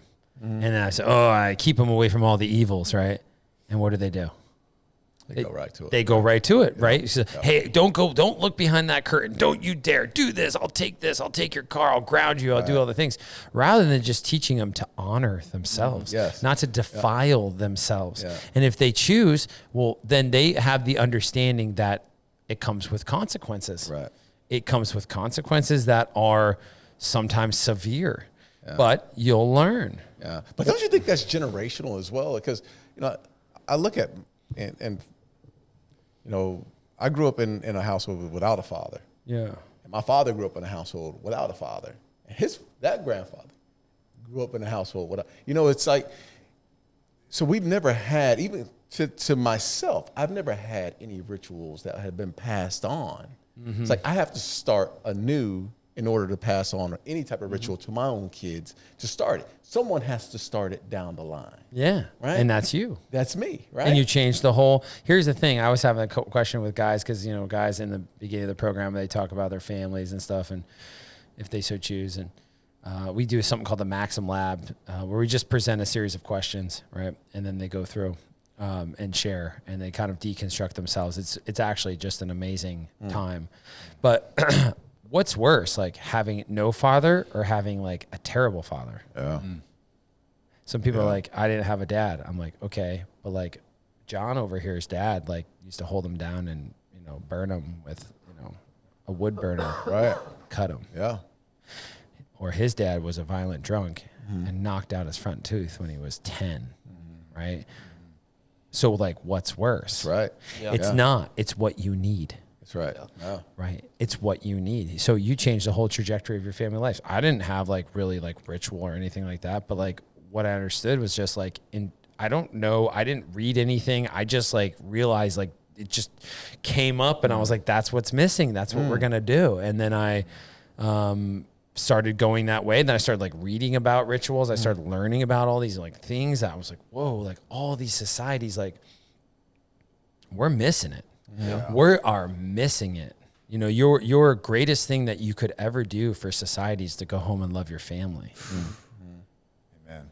I mean, that's like, and love them, like, but the only love that they're going to get is the ability that you have to love your own self. And if you don't love yourself, they're not going to really love them.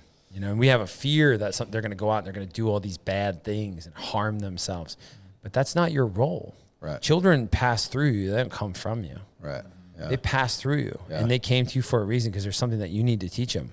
Maybe you need to teach them perseverance because you're the type of person, that worked your way up from nothing and they need to be perseverance for what's happening in their life path. Right. Or maybe they need to overcome negativity. And so they were born with a mother that just chugs white wine and smokes cigarettes all day and just bitches about the world and watches, The View. And maybe you need to learn what not to be from them. Right. Yeah. So you get what you need, not what you want. And so the challenges and experiences that you're facing in your life are exactly what you need. Right. It's up to us to take them, which they always appear as lead, the low mind. Why is this happening to me? Right. The low mind. And then to take that and turn it into gold, turn darkness into light. And when you can start to turn darkness into light, you are on the path. And it's not like a woo-woo type thing. It's real. Yeah. When you can see people and they got the spears and they're screaming and yelling and next thing you know, they set them down. And they realize like, maybe we shouldn't vaporize each other. And maybe people join hands and say, you know what? We don't want these dominator cultures that want to dominate and rule. We don't want to kill. It was like Muhammad Ali, I'm like, I love Muhammad Ali. Being a kid with boxing and all the things, I just loved him because I remember when he said like, I don't want to kill no like Viet Congs. Oh, yeah. And I remember like, here I joined the military and all the things. And that used to sit with me because I was like, we're in these areas where like people can't read, they can't write, they live in dirt houses, they got their life. They're like, they're not like doing anything. Right. They're not like coming to, they're not coming to North Carolina. Mm-hmm. They can't even drive. Right. They don't even have money. Just like living on the side of a hill. Mm-hmm. Right. Mm-hmm. And it's like, you start to kind of think about that and you think about what he stood for what he stood for. Yeah. And you're like, hey, like, where are the people that are standing for something? Yeah. I can't say that. I don't want to lose my reputation. I don't want to lose my followers. I don't want to do this. I don't want to do it. And you're just a slave. And your true voice never gets heard. And then, you know, you start a war inside of yourself. But like, what if we started really living authentically? You know, really authentically. The world would change tomorrow. Yeah. All right, I want to take a quick minute to talk about our partner, Choctaw Casino and Resort. We are really, really humbled and grateful to be a partner for them. If you've listened to the show for any amount of time, you've heard how great the resort is there, how great the casino is, the new expansion. They've doubled in size, 3,000 new slots. They've got unbelievable sports bar. They've got unbelievable restaurants, unbelievable movie theaters, arcades for kids. It is endless, the things that they've not only improved but added. But it's just the experience that they provide is second to none. Choctaw Nation has done an incredible job with the community, with philanthropy, with support. They have just done incredible things. So we are extremely humbled and grateful to partner with Choctaw Casino and Resort. Make sure, I know you know it, but it's just a short drive up 75. Go check them out. And now back to the episode. Yeah, I mean, you talk about rituals, and one that I'm a huge believer, and I don't have life figured out, I'm not saying that, but one that I'm a huge believer of is waking up early. And what that does for me is it gives me that time to figure out who I am. It gives me that solitary confinement. It's literally the only time in my day when nobody in the world needs me is first thing in the morning. And so whether it's 30 minutes, 45 minutes, an hour, at least I'm by myself. I can start to figure out who I am. What am I after? What are my goals? What do I want? Now I can spend the rest of my day. I heard a great quote, spend the morning working on yourself so you can spend the rest of the day gifting it to others.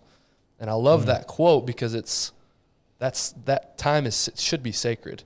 You know, I'm needed from 6 a.m. to the time I go to bed. I'm needed by somebody.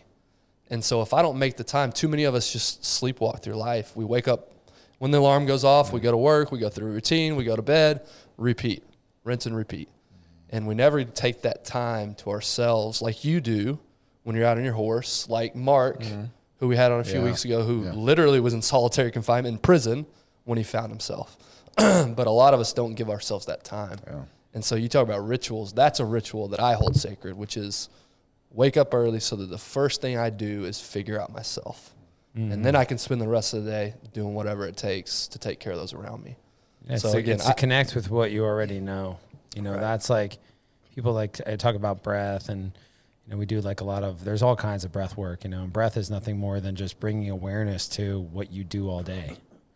And the power of like really getting into that, to a place where you're so removed from the outside world, like the things that you know, like, like the awareness is it changes your life, like meditation, you know, that is like, these are profound things that are missing. If the first thing you do is roll out of bed and check your cell phone, you have given up your sovereignty in the morning. Man. Your sovereignty's gone. Yeah. You have now entered into the operating system, which tells you, Bob's got to do got to go. And you become in a reactionary state. Your life accelerates. You're playing the whole day catch-up mode and backpedal mode. Your life accelerates because if you always fill your life with experience and stimulation, then you're going to die early because, and I don't necessarily mean just like in the physical sense, but like time in your life accelerates because time is only realized by the experiences that are contained within it. Right. Like what would last longer, me sitting on a mountain for 1,000,000 years and one cloud goes by, or 20 minutes with 100,000 experiences in it, which lasts longer. Right? Because time is only realized by the experiences contained in it. So if you're sitting there and you're checking your phone, doing this, okay, but I hate doing this. Whoa, man, it's already Christmas. Yeah. What happened? You realized all the time contained within the experience. And so the idea is to keep you busy and occupied. Yeah. Guys, season 10 is coming on. Season 10's coming on. Got to get home, racing home, checking this, got to get my show, got to do this, got to do that, got to do this, got to get the thing, got to get and next thing you know, you're 65. Yep. And they're like, I'm going to retire now. And you're like, great. And then you like drive home from retirement. And you're like, I feel weird. You go to the doctor's like, hey, you got prostate cancer. You're going to die. You're like, shit, really? Huh. what did I do? Yeah. What did I do? I've been sleepwalking for 16 What years. did I do? Yep. Yeah.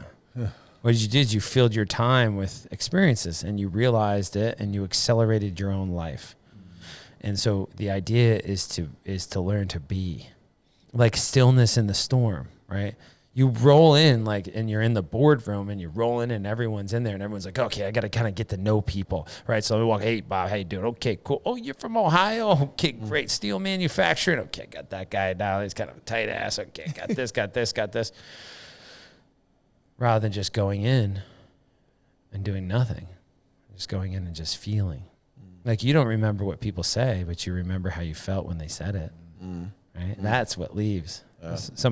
You could change a person's whole life by just saying something to them. Yep. Right? Like I can look at you and I can say, like, I love you, and you can feel that. You can feel it, right? Or I can look at somebody, I can say, I hate you. You're ugly. Right? And I change them forever. Right. That's why they call it spelling, because they cast a spell on you. Right? And so before anything is said, it's a reality because that comes out of my word, the logos. Let there be light. And so word existed before light. Right? So I can look and I can change everything and say, you know what? It's going to be one of those weeks. So it is. You're going to look back and be like, you know what? I know I go home and she's going to be a total bitch. And so she is. Right? You're expecting that. And then your whole life is to reinforce your own correctness. She's like, hey, could you grab that? Why are you talking to me like that? Because you want to be correct. The mind wants to be correct. You said, see, she's just like I said. And then you build a case against that person. Right? So when we gain wisdom to wield these tools that we were given by the infinite creator, then you live a beautiful life. It's not an easy life, but you live a beautiful life, free of fear. Doesn't really matter. Oh God, the Ukraine, this, the war. Doesn't matter. Irrelevant. Don't care. Like I'm doing what I'm supposed to be doing. If I'm supposed to be involved, then fine. If I ever was to ever go to war again, I would be unstoppable because I would only go out of love. It would be out of love, right? It wouldn't be out of hate or anger or fear or domination or servitude, right? It would be out of love for my fellow man. It would be out of the divine expression through me. Well, when a person operates like that, and you could see that throughout all of history, those are the people that reshape the landscape of the planet. They come out of a sheep herder tent. They can't read and they can't write. And they mount an army that decimates the planet, right? I mean, every human being has that capability. But you're sold this illusion that you got to get like a bunch of shirts and shoes and like wallets and belts, cars and the right friends. Get a reservation at the best place. Fish was just killed 30 seconds ago. The freshest. I'm in. Can lick the butthole of a sea bass from Chile while it's still winking at you. Not the butthole. Still winking at you. Now I've succeeded. I'm living, baby. Tell you, it's so I and this is just transparency, right? I live in. I think that you probably could notice just in our interactions today, right? I'm there, here.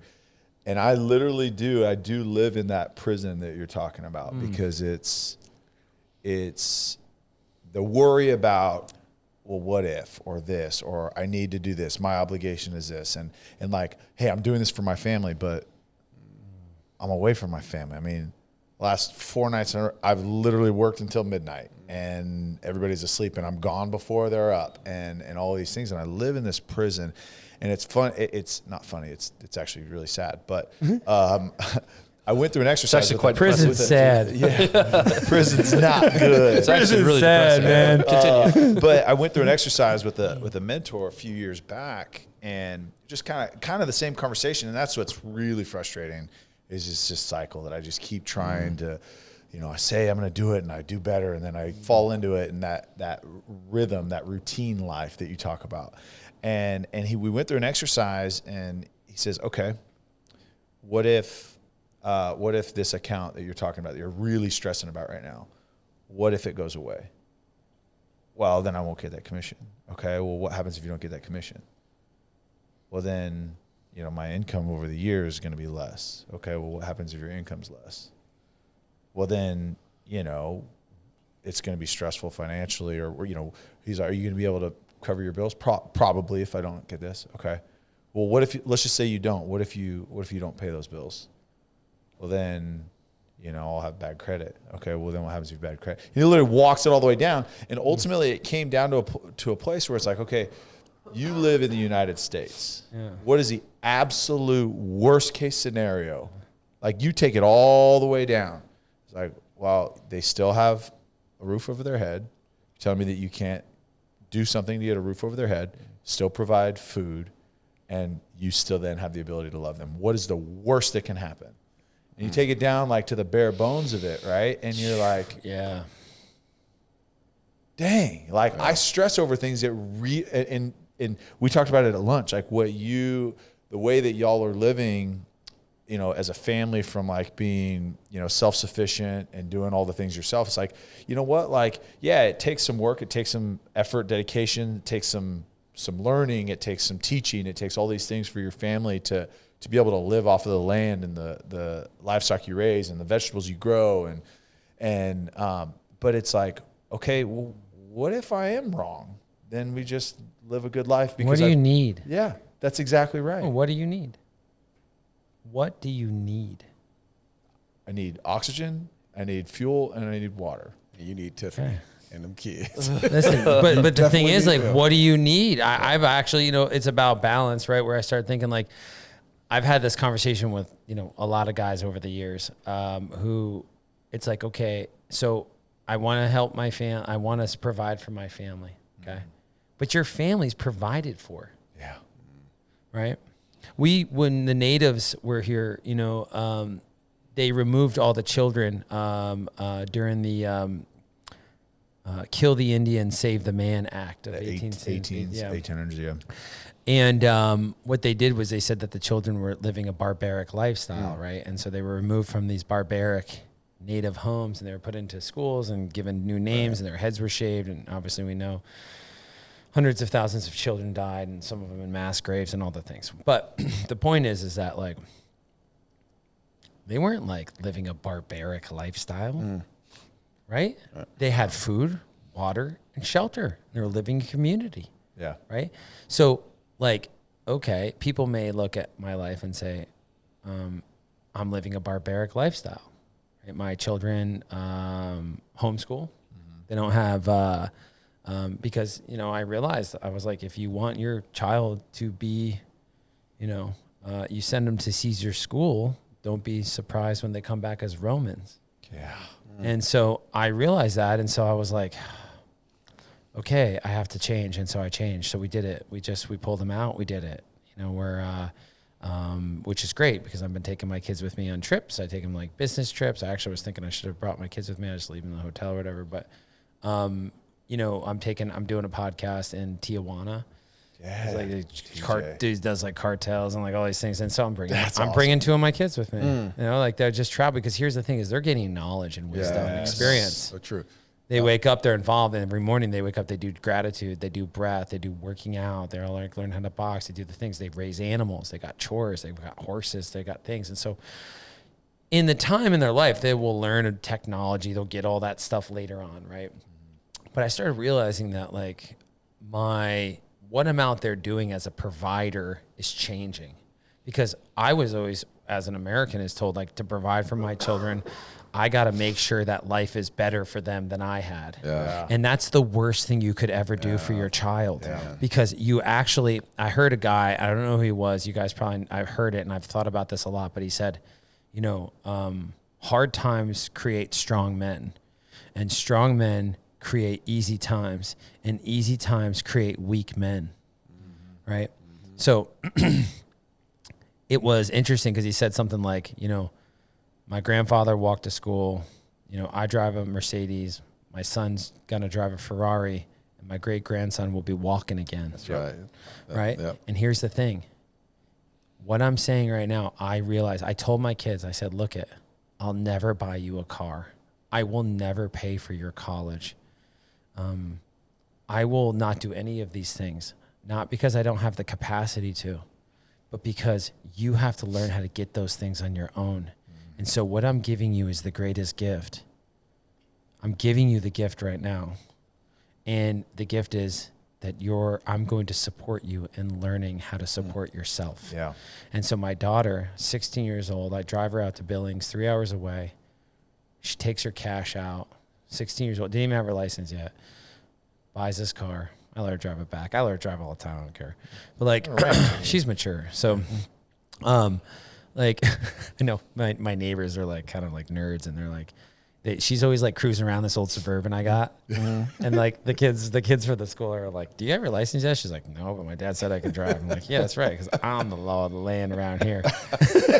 We live on a gravel road. There's no traffic or anything, you know, like, there's no cops out there, but now they're going to be there. But there's a dangerous driver. She got her license, but like, I realized like she is so proud of that car that she bought. 06 E350 4-wheel drive Mercedes with her own money. My daughter bought a horse for $1,000 from her dog watching business. She's 10. And here's the thing is like, I'm not going to pay for that. If they want to go to college, great. But you're also like not going to take a loan out. That's right. Right? Because I don't want you trapped into that evil system. Still paying for my wife's shit. Whatever. But anyway, like, it's like, not mad about it or anything. Dude. Yeah. So exactly. It's a scam, right? Like, so we think like, I gotta be a provider and I gotta do all this stuff. But it's like, the only thing that you're providing is knowledge and wisdom and food, water, and shelter. Everything else, they have to go out and use the tools that you're teaching them how to use. Everything else is perishable goods. Everything else is, what you're really saying is that I have to be away from you, sacrifice my well-being, my mental wellness, all these things, all this stuff, right? So that you could have, you know, an Xbox 5 or something. I don't know what's out there, but like whatever. But like you could have the cool clothes, so when you show up to school, kids will perceive that you are from a successful family, right? I would rather my kids show up in rags and then 20 years show up in successful clothing because they worked themselves into success, right? We it's like my kids, we shop at the Goodwill, all the things, like not for everything, but like. It's interesting because it's like, why am I going to work to get like a pair of jeans that like I can get for $3? I could buy these ones for $75 and I got to go away and I got to work and I got to do more, because then in 6 months you're going to be grown out of them. I take that $75 and it goes back to the Goodwill. You know what I mean? So it's like, if we really believe those things, we have to change, because what we're doing is we're cursing this system. Right? We're saying there's problems, there's this, the system's broken, all the things. But then we're actually going home and feeding and preparing them to enter the system. Right. So we train them up and get them into the system and do the opposite of what comes out of our mouth. Right. Yeah. And the true, so we actually are lying to them. We're saying, hey, it's all about struggle and all of this. By the way, here's a couple $100, go with your friends. Don't worry, I'm working for it. Like, so like the thing is like, if people start to change like in mass, it's like, hey, I love motorcycles, all the things, a big off-road guy and all this stuff, right? But it's like, if you got like 5 cars, okay, you're not like at risk of dying or anything. Like, you're good, right? You got like 3-4 houses, you got like, you probably don't need a 5th one. Maybe you do, whatever, right? But then we're telling the kids like, hey, we're making a better life for you. And it's like, yeah, but I wouldn't be here if I didn't have the life that I had. Yeah. So the life that I had, you're basically saying like, you needed the hardship. Yes. You grew up without a dad, right? And so you had to be your own dad, your own leader, self-governance, rise to the, right? Yeah. Well, how I should be teaching them the lessons that I learned from that. Right. Yeah. Right. And that's the gold. Yeah. The gold is like, man, I remember when my dad told me and he didn't buy me that car. He didn't do those things. Like, I had to get a job. I had to, my daughter was like riding an e-bike to go to the vet clinic to work at night to, clean all the stalls and all the stuff and clean up the dog shit and all the things, like ride her bicycle back, down the gravel road at night, it was like, people may say, well, that's like, yeah, but here's the thing. She's got character. Yeah. She's like, she's got character.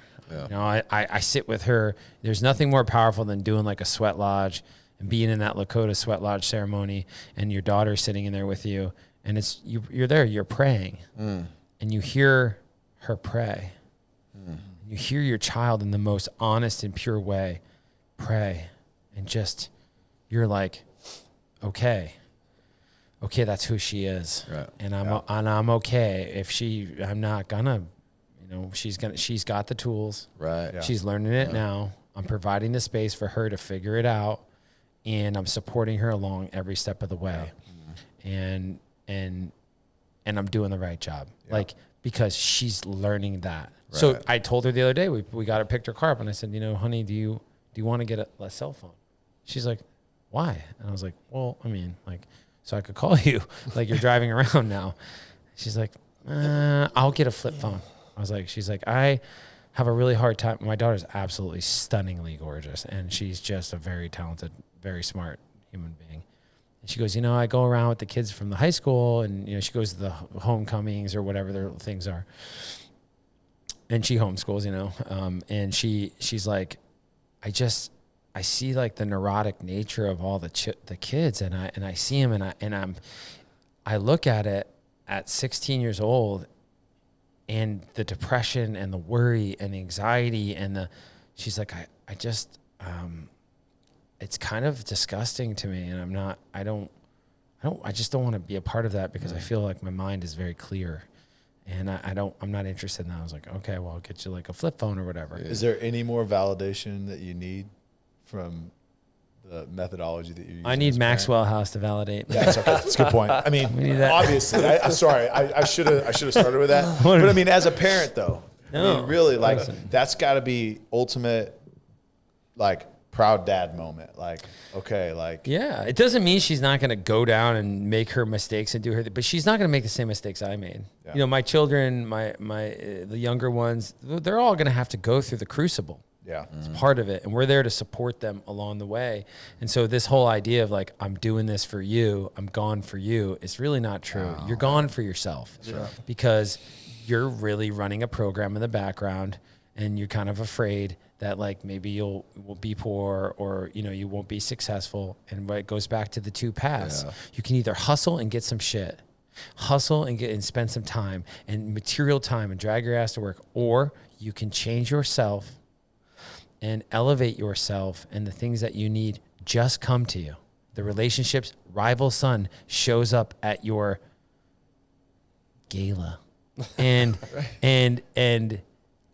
plays. Yeah. Right? That's what happens. That's what happens. They show up. They just appear. Rival Sons just appeared at the thing. Okay? Right? So I didn't go out and get them. I didn't call them. I didn't tag them and like me. Not even on social media. They came. And then I met with the lead singer. I had a deep connection with that guy.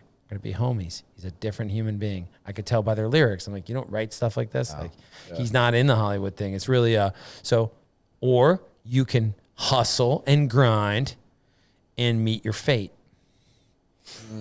Yeah, and don't worry, you'll have lots of money saved up so you can get the best tube shoved up your ass when you're dying in a nursing home. Can't wait for that You need too. to stop talking the truth, man. That's bullshit, dude. It's the truth. It's like, hey, I gotta have enough so that I can die comfortably. I want to be like You're ripped gonna apart by a die. shark or something. Yeah. I don't want that. Speaking of fate, I got to go feed the system. I got a call. yeah. But again, I mean, like you said, Yeah. rise to a destiny or fall to a fate. Correct. Like I love that. I'm speaking to some high schoolers tomorrow, and literally the theme is legacy. And I'm gonna give you credit for this, by the way, but I am going to use that. I'm gonna throw that in there. Yeah. But man, gosh. Again, Honor like I yourself, said, high schoolers. That's what they need to do. Yeah. All of these things that you're facing is because you're not honoring yourself. Yeah. Well, then, if you don't know what self is, how could you honor it? And do you know yourself? Okay, well, let me tell you something. At some point in your life, you're going to be asking these questions, and the time to answer them is now. Yeah. Yes. Because the future is not here, and the past is gone. I tell you what, man. I know we're up at that time, man. But you're talking to two guys right now, because we know Tyler and I know. I mean, our whole life has been, we've worked our ass off to get where we've gone through failure. We got to get up. You got to hit him more so than me to get to his ultimate goal. But work. That's the only way we've always known it now. So we got to let go. Both of us. We got to let go. He and I we have these conversations because we know, like, if anything, this guy can do everything. He can build, he can hunt, he can survive on his own. I can't do any of that shit. But I sit there and I admire the fact that he can do all those things to survive. If anything happens, we're moving to Tyler's house in Salina because he's going to help us survive through it. But there's a part of us that has to let go. And just hearing your story and your experiences today, man, serious, man, it's been like therapy. For the long stuff, for the last couple hours, it's been like therapy. Just to hear those things that you've had to go through and how you've overcome them. And how you've moved on, man. So it's been awesome, brother. Mike, it's been I really appreciate the time that you spent with us today because I know all of us as a group are better because of it. Now, what I want to make sure that we're not doing is just having this experience and not letting change come from it, right? Yeah. And that's ultimately what's got to happen. So he's been sending me little notes on the side like, hey, I'm really excited about this part. So I'm going to let you fundraise real quick to all of our listeners and just go ahead and pitch Heroes and Horses. Tell them how they can give. Make sure they worked, and then giving it to you so that you can talk about the new gala. All the gala that you're going to throw on the bands that you're going to fly in. Let's talk about all those things and how I got to change the name from gala because I've never been to a gala until last week. I got invited to one. I'm going to be honest with you. If it's on a ranch, officially it can't be a gala. No. Yeah, that's true. Okay. Yeah, it's just a law. Yeah. Gay. There's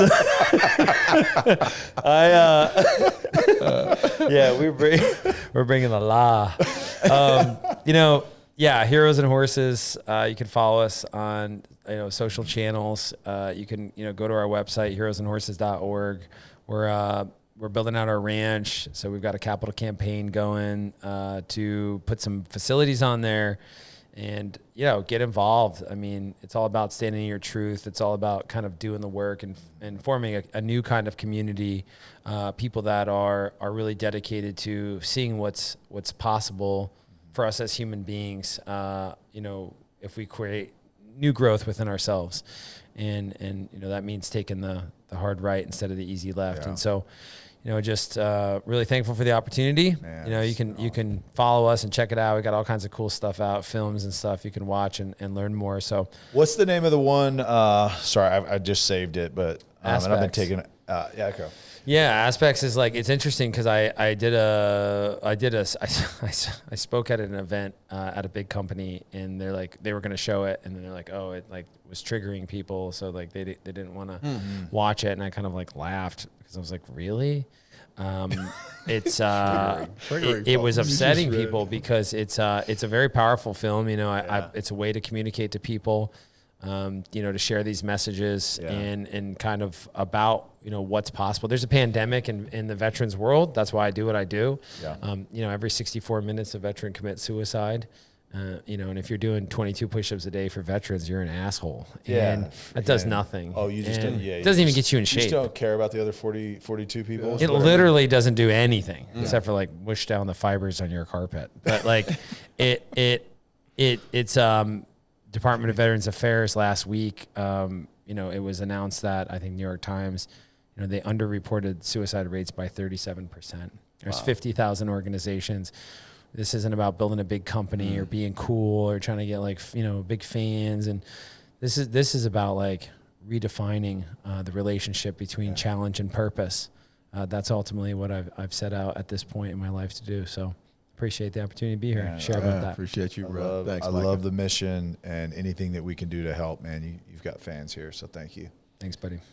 All right. Well, usually Ben closes us out, and I'm never going to let him forget this, by the way. Oh. Just sliding out. Oh. Yeah, I had to pee halfway through this, but... me too. So, but Micah, you're on your own. We just don't have the same self-discipline that Micah has. But anyways, like, subscribe, whatever you guys do on this thing, on the internets. Instagram. I'm not exactly sure how this thing works. YouTube, the whole appreciate y'all. Again, Micah Fink, Heroes and Horses.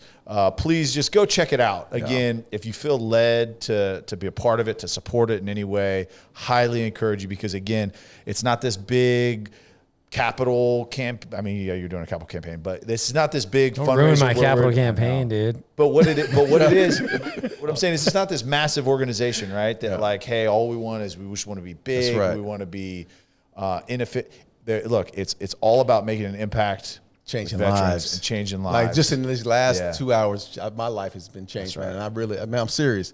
Seriously, Mike, I appreciate you, man, for what you've said and how you've been so transparent with us today. Thank you. Awesome. Thanks. All right. Thanks a lot, y'all.